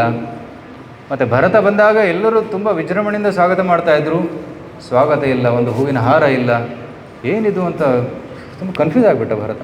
ನೇರವಾಗಿ ತಾಯಿ ಮನೆ ಹೋಗ್ತಾನೆ. ಕೈಕಿ ತಾಯಿ ಹೇಳ್ತಾಳೆ, ರಾಜ ಬಾ, ರಾಜ ಬಾ. ಏನಿದು ರಾಜ? ಇಂದಿನಿಂದ ನೀನೇ ರಾಜ. ಅಮ್ಮ ಏನು ಹೇಳ್ತಾ ಇದ್ದಾರೆ ನೀವು? ರಾಮ ಎಲ್ಲಿ? ರಾಮ ಕಾಡಿಗೆ ಹೋಗಿದ್ದಾನೆ. ಏನು ಹೇಳ್ತಾ ಇದ್ದಾರೆ ನೀವು? ಆಗ ಮಂತ್ರ ಬಂದು ಹೇಳ್ತಾಳೆ ಎಲ್ಲ ಕಥೆಯನ್ನು ಡೀಟೇಲ್ ಆಗಿ, ಏನೇನಾಯಿತು ಅಂತ. ಇಂದಿನಿಂದ ನೀನೇ ರಾಜ. ತಂದೆ ಎಲ್ಲಿದ್ದಾರೆ? ತಂದೆ ಏನಿಲ್ಲ, ಸತ್ತೋಗಿದ್ದಾರೆ. ಯಾಕೆ ದಶರಥರ ಶರೀರವನ್ನು ಎಣ್ಣೆಯಲ್ಲಿಟ್ಟು ಪ್ರಿಸರ್ವ್ ಮಾಡಿತ್ತು. ರಾಮ ಹೋದ ತಕ್ಷಣ ಹೃದಯಾಘಾತದಿಂದ, ನೋವಿನಿಂದ ಬಳಲುತ್ತಾ ರಾಮ ರಾಮ ರಾಮ ಅಂತ ಕೂಗುತ್ತಾ ದೇಹತ್ಯಾಗ ಮಾಡ್ತಾರೆ. ಭರತನಿಗೆ ಒಂದು ಕಿಂಚಿತ್ ಕೂಡ ಇದು ಹಿಡಿಸಲಿಲ್ಲ. ನೀವು ಮಾಡಿದ್ದು ತಪ್ಪು ಅಂತ ಹೇಳ್ತಾನೆ. ನನಗೆ ರಾಜನಾಗುವ ಆಸೆ ಇಲ್ಲ, ಎಂದೂ ಇರಲಿಲ್ಲ. ಒಂದು ಸ್ವಲ್ಪ ನಾನು ಕೇಳಬೇಕಿತ್ತು, why did you take this decision like this? ರಾಜನಾಗುವ ಆಸೆ ಇಲ್ಲ, ನಾನು ಯಾವಾಗಲೂ ರಾಮನ ದಾಸನಾಗಿಯೇ ನಾನು ಜೀವನವನ್ನು ಕಳೀತೇನೆ, ಎಂದೂ ರಾಜನಾಗುವ ಆಸೆ ನನಗಿರಲಿಲ್ಲ. ನೀವು ಮಾಡಿದ್ದು ತಪ್ಪು. ತಕ್ಷಣ ಆ್ಯಕ್ಚುಲಿ ಅವನು ಖಡ್ಗವನ್ನು ತೆಗೆದು ಇದಕ್ಕೆಲ್ಲ ಮೂಲ ಕಾರಣ ಮಂಥರ, ಅವಳನ್ನು ಶತ್ರುಘ್ನ ಹೇಳ್ತಾನೆ ಇದಕ್ಕೆಲ್ಲ ಮೂಲ ಕಾರಣ ಮಂಥರ, ಅವಳನ್ನು ಕೊಂದಾಕ್ತೀನಿ ಅಂತ. ಭರತ ಹೇಳ್ತಾನೆ ಸ್ಟಾಪ್, ಬೇಡ, ರಾಮನಿಗೆ ಇದು ಹಿಡಿಸೋದಿಲ್ಲ, ರಾಮ ವಿಲ್ವ್ಯಾನ ಹೇಳಿ. ಸೊ ಭರತನ ಚರಿತ್ರ ಅದ್ಭುತವಾದದ್ದು ರಾಮಲೀಲೆಯಲ್ಲಿ. ಸೊ ಅವನಿಂದ ಭಕ್ತಿ ನಿಷ್ಠೆಯನ್ನು ಕಲಿಬೋದು ನಾವು, ಹೇಗೆ ನಾವು ಭಗವಂತನ ಸೇವೆಯಲ್ಲಿ ನಿಷ್ಠರಾಗಿರಬೇಕು ಅನ್ನೋದನ್ನು ಕಲಿಬೋದು. ಸೊ ಈ ರೀತಿ ಭರತನಿಗೆ ಒಂದು ಕಿಂಚಿತ್ ಕೂಡ ಹಿಡಿಸಲಿಲ್ಲ. ಕೈಕೇಯಿ ಕೂಡ ದುಃಖ ಆಯಿತು. ಈಗ ಸ್ವಲ್ಪ ಬುದ್ಧಿ ಬರೋಕ್ಕೆ ಸ್ಟಾರ್ಟ್ ಆಯಿತು. ಭರತ ತುಂಬ ಕಟು ಮಾತುಗಳನ್ನು ಆಡ್ತಾನೆ. ಕೈಕೇಯಿ ಕೂಡ ಬೈತಾನೆ, ನೀವು ಮಾಡಿದ್ದು ತಪ್ಪು ಅಂತ. ತಕ್ಷಣ ಅವನಿಗೆ ಕೌಶಲ್ಯ ದೇವಿ ನೆನಪಾಗುತ್ತೆ. ರಾಮನ ವಿರಹದಲ್ಲಿ ಗಂಡನನ್ನು ಕಳ್ಕೊಂಡು ಕೌಶಲ್ಯ ಎಷ್ಟು ದುಃಖದಲ್ಲಿರಬೇಕು, ಅವಳನ್ನು ಮಾತಾಡಿಸ್ತೀನಿ ಅಂತ ಹೋಗ್ತಾನೆ. ಕೌಶಲ್ಯ ಕೂಡ ಭರತನ ನೋಡಿ ತುಂಬ ಕೋಪ ಬಂತು. ಬಾ ರಾಜ ಬಾ ಅಂತ. ಸೊ ತಾಯಿ, ನನಗೆ ಕಿಂಚಿತ್ ಕೂಡ ರಾಜನಾಗುವ ಆಸೆ ಇರಲಿಲ್ಲ. ಇದೆಲ್ಲ ಕೈಕೇಯಿ ಮತ್ತು ಮಂಥರೆಯಿಂದ ಆಗಿರೋದು ಕಾರಣ. ನಾನು ನನ್ನ ಮನಸ್ಸಲ್ಲಿ ಏನಾದರೂ ಸ್ವಲ್ಪ ದುರಾಸೆ ಇದ್ದಿದ್ದರೆ ನಾನು ಇಲ್ಲಿ ಹಿಂದೆ ಸತ್ತೋಗಲಿ ಅಂತ. ಬ್ರಹ್ಮ ಹತ್ಯೆಯ ಪಾಪ ದೊರಕಲಿ, ಗೋ ಹತ್ಯೆಯ ಪಾಪ ದೊರಕಲಿ ನನಗೆ ಅಂತ ಸಾಕಷ್ಟು ಮಾತನ್ನು ಹೇಳ್ತಾನೆ ಕೌಶಲ್ಯಗೆ. ಅವ್ರು ಕನ್ವಿನ್ಸ್ ಮಾಡೋದಕ್ಕೆ ತನ್ನ ಚಿತ್ತ ಪವಿತ್ರವಾಗಿದೆ, ಶುದ್ಧವಾಗಿದೆ, ಯಾವುದೇ ದುರಾಸೆ ಇಲ್ಲ ಅಂತ. ಭರತನ ಮಾತನ್ನು ಕೇಳಿ ಕೌಶಲ್ಯ ದೇವಿ ಕೂಡ ವಿಶ್ವಾಸ ಆಗುತ್ತೆ. ಭರತನ ಪ್ರಾಮಾಣಿಕ ವ್ಯಕ್ತಿ, ಅವನಲ್ಲಿ ಯಾವುದೇ ದುರಾಸೆ ಇರಲಿಲ್ಲ. ನೆಕ್ಸ್ಟ್ ವಶಿಷ್ಠರು ಬರ್ತಾರೆ. ಭರತ, ನಾಳೆ ನಿನ್ನ ಪಟ್ಟಾಭಿಷೇಕ ಮಾಡಬೇಕು, ರೆಡಿಯಾಗು. ವಶಿಷ್ಠರೇ, ನನಗೆ ಆಸೆ ಇಲ್ಲ. ಎಲ್ಲ ಸಿದ್ಧತೆ ಮಾಡ್ತಾಯಿದ್ರು. ಯಾಕೆಂದರೆ ರಾಜ ಉತ್ತರಾಧಿಕಾರಿ ಬೇಕಲ್ಲ, ಇಲ್ಲಾಂದರೆ ರಾಜ್ಯ ಹೇಗೆ ನಡೆಯುತ್ತೆ. ಭರತ ರಾತ್ರಿ ವಿಶ್ರಾಂತಿ ತಗೊಂಡ. ಬೆಳಗಾದ ತಕ್ಷಣ ಹೇಗೆ ರಾಜನಿಗೆ ಏಳಿಸ್ತಾರಲ್ಲ, ವಾದ್ಯಗಳನ್ನು ನುಡಿಸಿ ಹಾಡುತ್ತಾ ಭರತನನ್ನು ಏಳಿಸೋದಕ್ಕೆ ತಯಾರು ಮಾಡ್ತಾರೆ. ಭರತ ವಾದ್ಯ ಕೇಳಿದ ತಕ್ಷಣ ರಾಮ ಅಂತ ಕೂಗ್ತಾನೆ, ಸ್ಟಾಪ್ ಇಟ್ ಅಂತಾನೆ. ನಾನು ರಾಜನಲ್ಲ, don't do this to me, ನನಗೆ ಈ ರೀತಿ ಸನ್ಮಾನ ಕೊಡಬೇಡಿ ಅಂತ. ತಕ್ಷಣ ಎಲ್ಲ ಮೀಟಿಂಗ್ ಕರೆದು ನಾನು ಕಾಡಿಗೆ ಹೋಗ್ತಾ ಇದ್ದೀನಿ, ರಾಮನನ್ನು ವಾಪಸ್ ಕರ್ಕೊಂಡ್ಬರ್ತೀನಿ ಅಂತ. ಈ ಮಾತನ್ನು ಕೇಳಿದ ತಕ್ಷಣ ಎಲ್ಲರಿಗೂ ಉತ್ಸಾಹ ಬಂತು. ವಶಿಷ್ಠರು, ಮಂತ್ರಿಗಳು ಎಲ್ಲರೂ ರೆಡಿ ಆಗ್ತಾರೆ. ತಾಯಂದರು ಕೂಡ ರೆಡಿ ಆಗ್ತಾರೆ, ನಾವು ಬರ್ತೀವಿ, ರಾಮನನ್ನು ವಾಪಸ್ ಕರ್ಕೊಂಡ್ಬರೋಣ ಅಂತ. ಆಗ ಭರತ್ ಮಹಾರಾಜ್ ಹೇಳ್ತಾರೆ, ಅಯೋಧ್ಯೆಯಿಂದ ಚಿತ್ರಕೂಟದವರೆಗೊಂದು ರಸ್ತೆಯನ್ನು, ಹೆದ್ದಾರಿಯನ್ನು ರೆಡಿ ಮಾಡಿ ನಾವೆಲ್ಲರೂ ಹೋಗ್ತಾ ಇದ್ದೀವಿ. ಸೊ ಇಡೀ ಸೇನೆಯನ್ನು ತಗೊಂಡು ಹೋಗ್ತಾರೆ.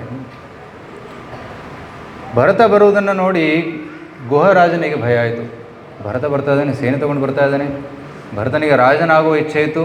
ಮೋಸ್ಟ್ಲಿ ರಾಜನಾಗಿದ್ದಾನೆ, ಈಗ ರಾಮನನ್ನು ಕೊಲ್ಲೋದಕ್ಕೆ ಬರ್ತಾ ಇದ್ದೀನಂತ ಅವನ ಮನಸ್ಸಲ್ಲಿ ಒಂದು ಆಲೋಚನೆ ಮೂಡುತ್ತೆ. ಗುಹರಾಜ ರೆಡಿ ಮಾಡ್ತಾನೆ, ಎಲ್ಲರೂ ರೆಡಿಯಾಗಿರಿ, ಬಂದರೆ ಯುದ್ಧ ಮಾಡೋಣ ನಾವು. ಭರತ ಬಂದ. ನಾನು ಮಾತಾಡಿ ನೋಡ್ತೀನಿ, ಅವನ ಮನಸ್ಸಲ್ಲಿ ಏನಿದೆ ಅಂತ ಫಸ್ಟು ಕಂಡುಹಿಡ್ತೀನಿ, ನಂತರ ಮುಂದಿನ ದಾರಿ ನೋಡೋಣ. ಭರತನನ್ನು ಭೇಟಿಯಾದ ತಕ್ಷಣ ಅವನಿಗೆ ಗೊತ್ತಾಗುತ್ತೆ, ಭರತನ ಮನಸ್ಸು ಶುದ್ಧವಾಗಿದೆ, ಅವನಲ್ಲಿ ಯಾವುದೇ ದುರಾಸೆ ಇಲ್ಲ. ಸೊ ದಾರಿ ತೋರಿಸ್ತಾರೆ, ಎಲ್ಲಿ ಯಾವ ಕಡೆ ಹೋದರು ಅಂತ. ಸೊ ಭರತ ಬರ್ತಾನೆ ದಾರಿಯಲ್ಲಿ, ಭರದ್ವಾಜ ಮುನಿಗಳ ಆಶ್ರಮಕ್ಕೆ ಬರ್ತಾನೆ. ನಂತರ ಚಿತ್ರಕೂಟಕ್ಕೆ ಬರ್ತಾನೆ. ಚಿತ್ರಕೂಟಕ್ಕೆ ಬರುವಾಗ ಲಕ್ಷ್ಮಣ ನೋಡ್ತಾ ಇದ್ದ, ನಿರೀಕ್ಷಣೆ ಮಾಡ್ತಾ ಇದ್ದ. He was giving security. ದೂರದಿಂದ ಫುಲ್ ಸೇನೆ ಬರ್ತಾ ಇದೆ. ಇದನ್ನು ನೋಡಿ ರಾಮನ ಹತ್ರ ಹೋಗಿ ಹೇಳ್ತಾನೆ, ರಾಮ, ಭರತ ಬರ್ತಾ ಇದ್ದಾನೆ, ಅವನ ಧ್ವಜವನ್ನು ನಾನು ನೋಡ್ತಾ ಇದ್ದೀನಿ, ಕಾಣಿಸ್ತಾ ಇದೆ, ಸೇನೆಯನ್ನು ತೊಗೊಂಡು ಬರ್ತಾ ಇದ್ದೇನೆ, ಮೋಸ್ಟ್ಲಿ ಯುದ್ಧ ಮಾಡೋಕ್ಕೆ ಬರ್ತಾ ಇದ್ದೇನೆ, ಅಣ್ಣ ಅಪ್ಪಣೆ ಕೊಡು, ಯುದ್ಧ ಮಾಡಿ ಅವನನ್ನು ಕೊಂದಾಕ್ತೀನಿ. ರಾಮ ಹೇಳ್ತಾನೆ, ಕೂಲ್ ಡೌನ್, ನನಗೆ ಗೊತ್ತು ಯಾಕೆ ಬರ್ತಾ ಇದ್ದೇನಂತ, ಡೋಂಟ್ ವರಿ. ಸೊ ಭರತ ಬಂದ. ಭರತ, ಕೌಶಲ್ಯ, ಕೈಕೇಯಿ, ಸುಮಂತ್ರ, ವಶಿಷ್ಠರು, ಎಲ್ಲ ಮಂತ್ರಿಗಳು, ಗುರುಗಳು ಎಲ್ಲರೂ ಬರ್ತಾರೆ. ಬಂದು ರಾಮನ ಮುಂದೆ ಎಲ್ಲರೂ ಬಂದಾಗ ರಾಮ ಎಲ್ಲರನ್ನು ನೋಡಿ ನಮಸ್ಕಾರ ಮಾಡಿದ.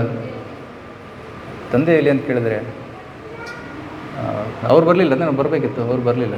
ಸೊ ತಂದೆ ಏನಿಲ್ಲ, ನಿನ್ನ ವಿರಹದಲ್ಲಿ ಅವರು ದೇಹತ್ಯಾಗ ಮಾಡಿದ್ರು. ತಕ್ಷಣ ಅಲ್ಲಿ ಮಂದಾಕಿನಿ ಗಂಗಾದಲ್ಲಿ ತರ್ಪಣವನ್ನು ಕೊಡ್ತಾರೆ. ಅಲ್ಲಿ ಕಾಡಲ್ಲಿ ಸಿಗುವ ಹಣ್ಣು ಹೂಗಳಿಂದ, ನೀರಿನಿಂದ ತರ್ಪಣವನ್ನು ಕೊಡ್ತಾರೆ. ಇದನ್ನು ನೋಡಿ ಕೌಶಲ್ಯದೇವಿಗೆ ತುಂಬ ದುಃಖ ಆಗುತ್ತೆ. ಮಹಾರಾಜನಿಗೆ, ಅಯೋಧ್ಯ ರಾಜನಿಗೆ ಈ ರೀತಿ ತರ್ಪಣ ರಾಮ ಕೊಡ್ತಾ ಇದ್ದಾನೆ ಅಂತ ನೋಡಿ ದುಃಖ ಆಗುತ್ತೆ. So then Bharata says, Rama ಬಾ, ವಾಪಸ್ ಬಾ, ಅಯೋಧ್ಯೆಗೆ ಬಾ, ಅಯೋಧ್ಯೆ ನಿನಗೋಸ್ಕರ ಕಾಯ್ತಾ ಇದೆ. ರಾಮ ಹೇಳ್ತಾನೆ ಸಾಧ್ಯವಿಲ್ಲ. ಕೈಕೆ ಹೇಳ್ತಾಳೆ ನಾನು ನನ್ನ ವಚನಗಳನ್ನು ವಾಪಸ್ ತೊಗೊತೀನಿ, ಬಾ ನೀನು. ಬರೋಲ್ಲ ಅಂತ. ಸೊ ಎಷ್ಟು ರಿಕ್ವೆಸ್ಟ್ ಮಾಡಿದರೂ ಬರೋದಿಲ್ಲ ಅಂತ. ಸೊ ಫೈನಲಿ ಭರತ ಹೇಳ್ತಾನೆ ಆಯಿತು, ನೀವು ಬರೋದಿಲ್ಲ ಅಂದರೆ ಅಟ್ಲೀಸ್ಟ್ ನಿಮ್ಮ ಪಾದುಕೆಯನ್ನು ಕೊಡಿ,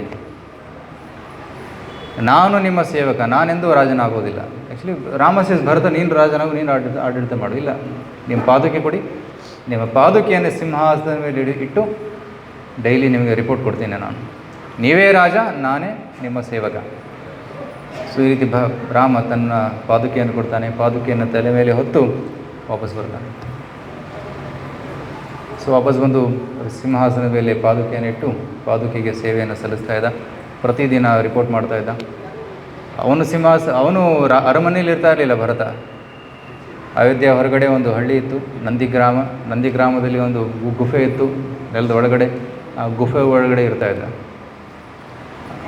ರಾಮಚಂದ್ರ ತಮ್ಮ ಕೂದಲನ್ನು ಜಟೆ ಥರ ಅಂದರೆ ಕಟ್ಕೊಂಡಿದ್ರು, ರೈಟ್. ಮತ್ತು ಕೇವಲ ಕಂದಮೂಲುಗಳು ತಿಂತಾಯಿದ್ರು. ಸೊ ಅದಕ್ಕೆ ಭರತನು ಕೂಡ ತನ್ನ ಕೂದಲನ್ನು ಕಟ್ಕೊಂಡ್ಬಿಟ್ಟ. ಅವನು ಕೂಡ ಸರಳ ವೇಷವನ್ನು ಧರಿಸಿ ಕೇವಲ ಗೋಮೂತ್ರದಲ್ಲಿ ಬೆಂದಿರುವಂತಹ ಗೋಧಿಯನ್ನು ಡೈಲಿ ತಿಂತಾ ಇದ್ದ ಅಷ್ಟೇ. That is only food he eight for 14 years. 14 ವರ್ಷ ಬರೀ ಅದನ್ನು ಮಾತ್ರ ತಿಂತಾಯಿದ್ದ. ಮತ್ತು ರಾಮನಿಗೆ ಹೇಳಿದ್ದ 14 ವರ್ಷ ಮುಗಿದ ಮೇಲೆ 1 ಸೆಕೆಂಡ್ ಲೇಟ್ ಆದರೂ ನಾನು ಜೀವಂತ ಉಳಿಯೋದಿಲ್ಲ, ಬರಲೇಬೇಕು, ನಾವು ಅಷ್ಟು ಕಾಯ್ತಾ ಇರ್ತೀವಿ ನಿಮಗೋಸ್ಕರ. So finally Ramachandra they go back. Bharata ಮತ್ತು ಎಲ್ಲರೂ ವಾಪಸ್ ಹೋಗ್ತಾರೆ. ಇಲ್ಲಿ ರಾಮ, ಸೀತಾ, ಲಕ್ಷ್ಮಣ ಅವ್ರು ಇರ್ತಾಯಿದ್ರು. ಸೊ ಒಂದು ದಿನ ರಾಮ ಹೇಳ್ತಾನೆ ಈಗ ನಾವು ದಂಡಕಾರಣ್ಯಕ್ಕೆ ಹೋಗೋಣ. ಸೊ ಇಲ್ಲಿವರೆಗೂ ಬಾಲಕಾಂಡ, ಅಯೋಧ್ಯಕಾಂಡ ಮುಗೀತು. ಈಗ ಅರಣ್ಯಕಾಂಡ ಪ್ರಾರಂಭ. ಯಾವಾಗ ದಂಡಕಾರಣ್ಯ ಪ್ರವೇಶ ಮಾಡ್ತಾರಲ್ಲ ಅಲ್ಲಿ ಅರಣ್ಯಕಾಂಡ ಪ್ರಾರಂಭವಾಗುತ್ತೆ. ಅವ್ರು ಪ್ರವೇಶ ಮಾಡಿದ ತಕ್ಷಣ, ಯಾಕಂದರೆ ರಾಮಚಂದ್ರಿಗೆ ಗೊತ್ತಿತ್ತು ಅಲ್ಲಿ ಸಾಕಷ್ಟು ಋಷಿ ಮುನಿಗಳಿದ್ದಾರೆ, ಅವರಿಂದ ಕಂಪ್ಲೇಂಟ್ ಬರ್ತಾ ಇದೆ, ರಾಕ್ಷಸರು ಬಂದು ಅವರನ್ನು ತಿಂತಾರೆ, ಕಷ್ಟ ಕೊಡ್ತಾ ಇದ್ದಾರೆ. ಸೊ ಅವರ ರಕ್ಷಣೆ ಮಾಡಬೇಕು, ಅದು ನನ್ನ ಧರ್ಮ, ಕ್ಷತ್ರಿಯನ ಧರ್ಮ, ನಾನು ಹೋಗ್ತೀನಿ ಅಂತ ಸೀತಾರಾಮ ಲಕ್ಷ್ಮಣ ಹೋಗ್ತಾರೆ. ಫಸ್ಟು ರಾಕ್ಷಸ ಬಂದಿದ್ದು ಯಾರು? ಯಾರಿಗೆ ಗೊತ್ತು? ಸೀತೆಯನ್ನು ಎತ್ಕೊಂಡ್ಬಿಡ್ತಾನ ಅವನು, ವಿರಾಟ್. ಕ್ಯಾಚಸ್ ಏನು, ಸೀತೆಯನ್ನು ಹಿಡ್ಕೊಂಡ್ಬಿಡ್ತಾನೆ. ಆಗ ರಾಮ ಲಕ್ಷ್ಮಣ ಅವರ ಕೈಯನ್ನು ಕತ್ತರಿಸಿ ಸೀತೆಯನ್ನು ರಕ್ಷಣೆ ಮಾಡಿ ಮತ್ತೆ ಮುಂದಕ್ಕೆ ಹೋಗ್ತಾರೆ. ಮುಂದಕ್ಕೆ ಹೋದಾಗ ಸುತೀಕ್ಷ್ಣ ಮುನಿಗಳ ಆಶ್ರಮಕ್ಕೆ ಬರ್ತಾರೆ. ಅಲ್ಲಿ ಸುತೀಕ್ಷ್ಣ ಋಷಿಗಳು ಅವರನ್ನು ಬರಮಾಡಿಕೊಂಡು ಸ್ವಾಗತಿಸಿ ಅವರ ಆಶ್ರಮದ ಹಿಂದೆ ಕರ್ಕೊಂಡು ಹೋಗ್ತಾರೆ. ಅಲ್ಲಿ ಒಂದು ದೊಡ್ಡ ಬೆಟ್ಟದ ಥರ ಇತ್ತು, ಅಲ್ಲೆಲ್ಲ ಮೂಳೆಗಳ ಒಂದು ಬೆಟ್ಟ ಇತ್ತು. ರಾಮನಿಗೆ ತೋರಿಸ್ತಾರೆ, ಇದೆಲ್ಲ ಋಷಿಮುನಿಗಳ ಮೂಳೆಗಳು ಸಂಗ್ರಹಿಸಿ ಇಟ್ಟಿದ್ದೀವಿ ನಿಮಗೆ ತೋರಿಸೋದಕ್ಕೆ. ನಮ್ಮ ಸ್ಥಿತಿ ಏನಿದೆ ಇಲ್ಲಿ ನೋಡಿ. ಈ ದಂಡಕಾರಣ್ಯದಲ್ಲಿ ರಾಕ್ಷಸರು ಓಡಾಡ್ತಾ ಇದ್ದಾರೆ. ಎಸ್ಪೆಷಲಿ ಯಾಕೆ ದಂಡಕ ಅನ್ನೋ ರಾಜನಿದ್ದ, ಅವನಿಗೆ ಶಾಪ ಸಿಕ್ಕಿತು, ಅದಕ್ಕೆ ದಂಡಕಾರಣ್ಯ ಅಂತ ಅದಕ್ಕೆ ಹೆಸರಾಯಿತು. ಸೊ ಅಲ್ಲಿ ರಾವಣನ ಎಲ್ಲ ರಾಕ್ಷಸರಲ್ಲಿ ಇರ್ತಾಯಿದ್ರು. ಬ್ಯಾಟ್ರಿ ಇಲ್ಲ ಇದರಲ್ಲಿ. ಹರೇ ಕೃಷ್ಣ ಹರೇ ಕೃಷ್ಣ, ಇದರಲ್ಲಿ Hare Krishna, switch on. Hare Krishna. So ಆಗ ರಾಮನ ಪ್ರತಿಜ್ಞೆ ತಗೊತಾನೆ, ನಾನು ನಿಮಗೆ ರಕ್ಷಣೆಯನ್ನು ಕೊಡ್ತೀನಿ ಅಂತ. ಸೊ ಅಲ್ಲಿಂದ ಅವರು ಹತ್ತಿರ, ಎಲ್ಲಿ ರಾಕ್ಷಸರಿದ್ದಾರೆ? ಜನಸ್ಥಾನದಲ್ಲಿದ್ದಾರೆ. ಜನಸ್ಥಾನದಲ್ಲಿ ತುಂಬ ರಾಕ್ಷಸರಿದ್ದರು. ಸೊ ರಾಮ ಹೇಳ್ತಾನೆ ನಾನು ಅಲ್ಲಿಗೆ ಹೋಗ್ತೀನಿ. ಅಲ್ಲಿ ಹೋಗುವಾಗ ಮಧ್ಯದಲ್ಲಿ ಜಟಾಯುವಿನ ಭೇಟಿಯಾಗುತ್ತೆ. ಜಟಾಯುವಿಗೆ ಗೌರವವನ್ನು ಸಲ್ಲಿಸ್ತಾರೆ. ಜಟಾಯುವಿಗೆ ತುಂಬ ಸಂತೋಷ ಆಯಿತು. ದಶರಥ ನನ್ನ ಸ್ನೇಹಿತ, ಅವನ ಮಗ ನೀನು, ಏನಾದರೂ ತೊಂದರೆ ಇದ್ದರೆ ನೆನಪಿಸ್ಕೊ, ನಾನು ಬರ್ತೀನಿ ಅಂತ. ಆಗ ಅವರು ಪಂಚವಟಿ ಹತ್ರ ಬರ್ತಾರೆ. ಪಂಚವಟಿಯಲ್ಲಿ ಅವರು ಕುಟೀರವನ್ನು ಕಟ್ಕೊಂಡು ಅಲ್ಲಿರ್ತಾರೆ.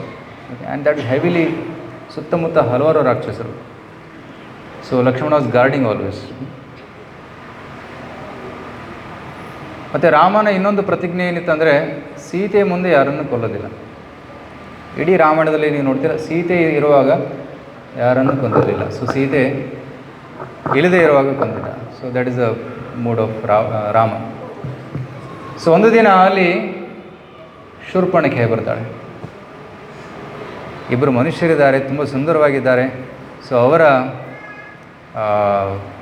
ಅವರನ್ನು ಮದುವೆ ಆಗೋಣ, ಎಸ್ಪೆಷಲಿ ರಾಮನನ್ನು ಮದುವೆ ಆಗೋಣ ಅಂತವರು ರಾಮನಿಗೆ ಪ್ರಪೋಸ್ ಮಾಡೋದಕ್ಕೆ ಬರ್ತಾಳೆ.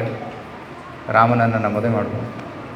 ರಾಮ ಹೇಳ್ತಾನೆ, ಈ ಜನ್ಮದಲ್ಲಿ ನಾನು ಏಕಪತ್ನಿ ವ್ರತದ ಧಾರಣೆ ಮಾಡಿದ್ದೇನೆ. So only one marriage.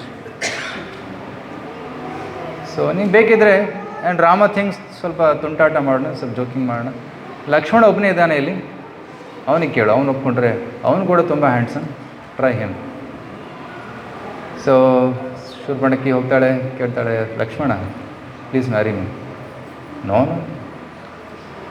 I can marry you, but ನೀನು ನನ್ನನ್ನು ಮದುವೆ ಆದರೆ ನಾನು ರಾಮನ ದಾಸ, ನೀನು ಸೀತೆಯ ದಾಸಿ ಆಗಬೇಕಾಗುತ್ತೆ. ರೆಡಿನಾ? ನೋ, ನಾನು ಯಾರು ದಾಸಿ ಆಗಲು ಸಿದ್ಧರಿಲ್ಲ. I will be boss. ಈ ಭೌತಿಕ ಜಗತ್ತಿನ ಏನು ಆಸೆ ಏನು, ಯಾವಾಗಲೂ ಬಾಸ್ ಆಗಬೇಕು ನಾವು, ನೆವರ್ ದಾಸ್. ಆದರೆ ಇಸ್ಕಾನ್ ಬಂದ ಮೇಲೆ ದಾಸ್ ಅಂತ ಹೆಸರು ಬರುತ್ತೆ. ದಾಸ್ ದಾಸ್ ದಾಸ್ ದಾಸ್, ಪ್ರತಿದಿನ ದಾಸ್ ದಾಸ್ ದಾಸ್, ರೈಟ್? ಹೆಸರಲ್ಲೇ ಬಂದುಬಿಡುತ್ತೆ ದಾಸ್ ಅಂತ. ಸೊ ಅದು ಮುಖ್ಯವಾದ ಹೆಸರು.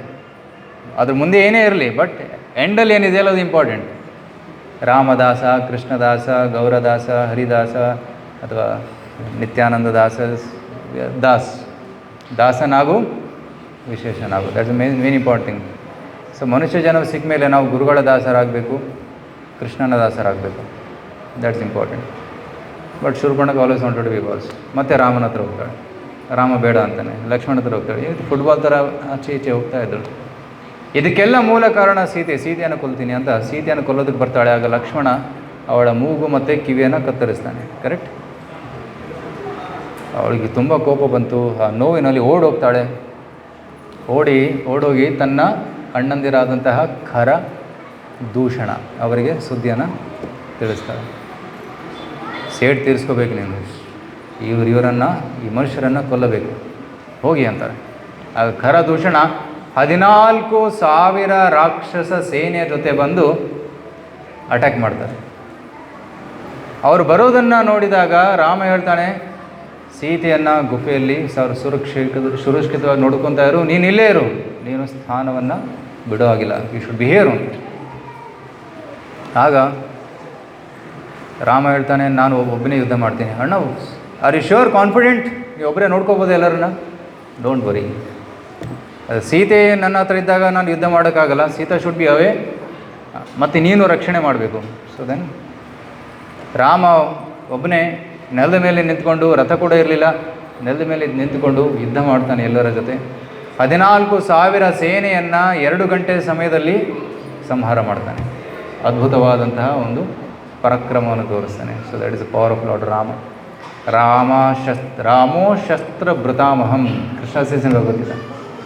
I am all the builders of weapon, I am Rama. So ಈ ಸುದ್ದಿ ರಾವಣನಿಗೆ ಗೊತ್ತಾಗುತ್ತೆ.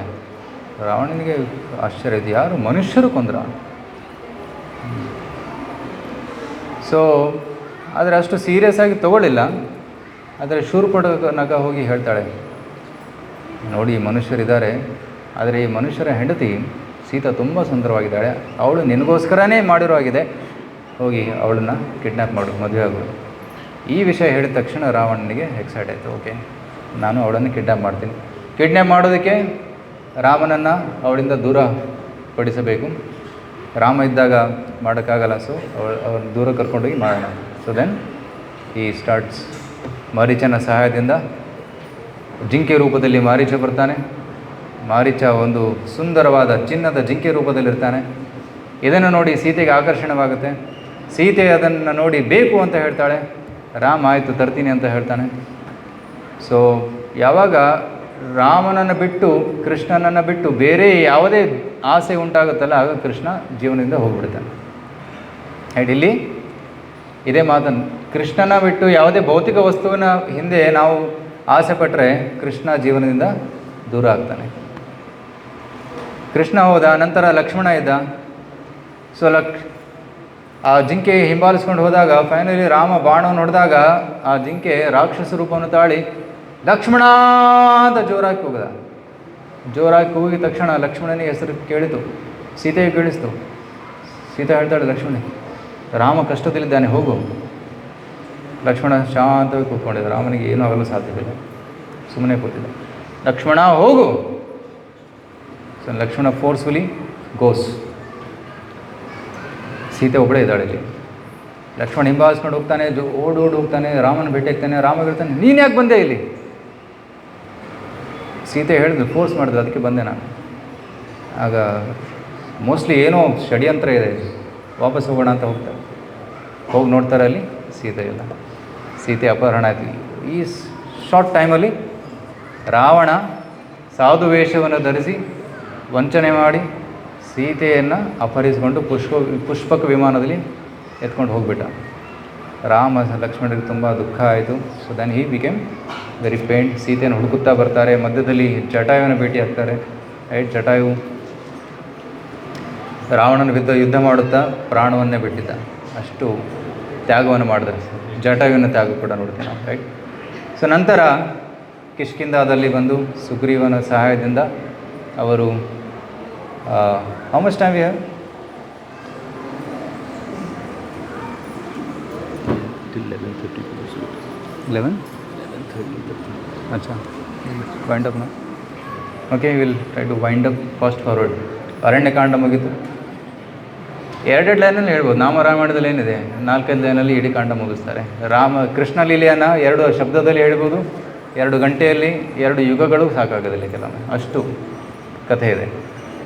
ಸೊ ಸುಗ್ರೀವನ ಸಹಾಯದಿಂದ ಸುಗ್ರೀವನ ಮೈತ್ರಿ ಮಾಡಿಕೊಂಡು ನಂತರ ವಾನರನ್ನು ಕಳಿಸ್ತಾರೆ ಎಲ್ಲ ಕಡೆ ಹುಡುಕೋದಕ್ಕೆ. ಸೊ ದಕ್ಷಿಣ ಭಾಗದಲ್ಲಿ ಹನುಮಂತ ಹೋಗ್ತಾನೆ, ಸೀತೆಯನ್ನು ಹುಡುಕ್ತಾನೆ. ಸೀತೆಯನ್ನು ಕಂಡುಹಿಡಿದು ರಾವಣನ ಲಂಕೆಯನ್ನು ಸುಟ್ಟು 2 ದಿನ ವಿವರವಾಗಿ ಡಿಸ್ಕಸ್ ಮಾಡಿದ್ದೀವಿ ಸುಂದರಕಾಂಡ. ಸೊ ರಾಮನಿಗೆ ಸುದ್ದಿಯನ್ನು ತಿಳಿಸ್ತಾನೆ, ಸೀತೆಯನ್ನು ಹುಡುಕಿದ್ದೀವಿ ಅಂತ. ಆಗ ರಾಮ ಸೇತುಬಂಧವನ್ನು ಕಟ್ಟಿ ಲಂಕೆಗೆ ಹೋಗಲು ಸಿದ್ಧನಾಗ್ತಾನೆ. ಆಗ ಎಲ್ಲ ವಾನರರಿಗೆ ಸೇವೆ ಅವಕಾಶವನ್ನು ಕೊಡ್ತಾನೆ. ರಾಮನಾಮವನ್ನು ಬರೆದು ಎಲ್ಲರೂ ಕಲ್ಲನ್ನು ನೀರಲ್ಲಿ ಹಾಕಿದಾಗ ನೀರಲ್ಲಿ ತೇಲ್ತಾ ಇದ್ದು. ಸೊ ದೆನ್ ಎಲ್ಲರೂ ಸೇತುವನ್ನು ದಾಟ್ತಾರೆ. ಸೇತು ಎಷ್ಟು ವಿಶಾಲವಾಗಿತ್ತಂದರೆ ಸುಮಾರು 80 kilometre wide and 800 miles long, ಅಷ್ಟು ಉದ್ದ. ಮತ್ತು ಎಷ್ಟು ವಾನರರಿದ್ದರು ಅವ್ರ ಸೇನೆಯಲ್ಲಿ? 10⁻60 ಅಷ್ಟು ವಾನರ ಸೇನೆ ಹೋಗುತ್ತೆ ಲಂಕೆಗೆ ಹೋಗಿ ಅಲ್ಲಿ ಯುದ್ಧ ಮಾಡಿ ರಾವಣನನ್ನು ಕೊಂದು ವಿಭೀಷಣನ್ನು ಅಲ್ಲಿ ರಾಜನಾಗಿ ಘೋಷಿಸಿ ಅದೇ ಪುಷ್ಪಕ ವಿಮಾನದಲ್ಲಿ ಅಯೋಧ್ಯೆಗೆ ವಾಪಸ್ ಬರ್ತಾರೆ. ಸೊ ದಶಗ್ರೀವ ರಾವಣನನ್ನು ಕೊಂದಂತಹ ದಿನ ವಿಜಯದಶಮಿ. ವಾಪಸ್ ಬಂದಿದ್ದಂಥ ದಿನ, ಅಯೋಧ್ಯೆಗೆ ವಾಪಸ್ ಬಂದಂಥ ದಿನ ದೀಪಾವಳಿ. ಸೊ ಇದಕ್ಕೆ ನಮ್ಮ ಹಲವಾರು ಹಬ್ಬಗಳು ಭಗವಂತನ ಲೀಲೆಗೆ ಕನೆಕ್ಟೆಡ್ ಆಗಿವೆ. ಸೊ ಆ ಲೀಲೆಗಳನ್ನು ಅರ್ಥ ಮಾಡ್ಕೋಬೇಕು ನಾವು. ಇಲ್ಲಾಂದರೆ ದೀಪಾವಳಿ ದಿನ ಪಟಾಕಿ ಹಚ್ಚೋ ದಿನ ಇಲ್ಲ, ರಾಮ ಬಂದಂಥ ದಿನ. ಸೊ ಈ ರೀತಿ ರಾಮನನ್ನು ಸ್ಮರಣೆ ಮಾಡುತ್ತಾ, ಕೃಷ್ಣನ ಸ್ಮರಣೆ ಮಾಡುತ್ತಾ ನಾವು ಜೀವನವನ್ನು ಕಳಿಬೇಕು. ಸೊ ಈ ರೀತಿ ರಾಮನ ಚರಿತ್ರೆ ಕೇಳುವುದರಿಂದ ಏನು ಲಾಭ ಅಂತ ಈ ಶ್ಲೋಕದಲ್ಲಿ ಹೇಳಿದ್ದಾರೆ. ಪುರುಷೋ ರಾಮಚರಿತಂ ಶ್ರವಣೇರುಪಧಾರಯನ್ ಅನೃತಂ ಪರೋ ರಾಜನ್ ಕರ್ಮಬಂಧೇ ವಿಮುಚ್ಯತೆ. ಯಾರು ರಾಮನ ಶುದ್ಧ ಚರಿತ್ರೆಯನ್ನು ಕೇಳ್ತಾರೆ ಕಿವಿಯಿಂದ, ಉಪಧಾರೆಯನ್ನು ಧಾರಣೆ ಮಾಡ್ತಾರೆ. ಕೇವಲ ಇಲ್ಲಿಂದ ಕೇಳಿ ಈ ಕಡೆಯಿಂದ ಬಿಡೋದಲ್ಲ, ಕೇಳಿ ಅದನ್ನು ಧಾರಣೆ ಮಾಡಬೇಕು, ಸ್ಮರಣೆ ಮಾಡ್ತಾ ಇರಬೇಕು. ಯಾರು ಭಗವಂತನ ಸ್ಮರಣೆ ಮಾಡ್ತಾ ಇರ್ತಾರೆ ಅವರು ಎಲ್ಲ ದ್ವೇಷದಿಂದ, ಈರ್ಷೆಯಿಂದ ಮುಕ್ತರಾಗಿ, ಬಂಧದಿಂದ ಕೂಡ ಮುಕ್ತರಾಗಿ ಅವರು ಭಗವದ್ಧಾಮಕ್ಕೆ ಮರಳಿ ಹೋಗ್ತಾರೆ ಅನ್ನುವ ಮಾತನ್ನು ಇಲ್ಲಿ ಶ್ರೀಲ ಶುಕದೇವ ಗೋಸ್ವಾಮಿಯವರು ಹೇಳ್ತಾ ಇದ್ದಾರೆ. ಸೊ ಇವತ್ತು ರಾಮನವಮಿ ದಿನ ನಾವೆಲ್ಲರೂ ಕೂಡ ಭಗವಂತನ ಕೃಪೆಗೆ ಅಪೇಕ್ಷೆ ಪಡೋಣ, ಯಾಚನೆ ಮಾಡೋಣ. ಮತ್ತು ಹನುಮಂತನ ಥರ ಸೇವೆ ಅವಕಾಶವನ್ನು ಕೂಡ ಕೊಡಿ ಅಂತ ಬೇಡ್ಕೊಂಡು. ಹನುಮಂತರ ಸೇವೆ ಮಾಡೋಕ್ಕಾಗಲ್ಲ, ಅಟ್ಲೀಸ್ಟ್ ಅಳಿಲು ಸೇವೆ ಆದರೂ ಮಾಡ್ಬೋದು. ಸೇತು ಕಟ್ಟುವಾಗ ಹನುಮಂತ ದೊಡ್ಡ ದೊಡ್ಡ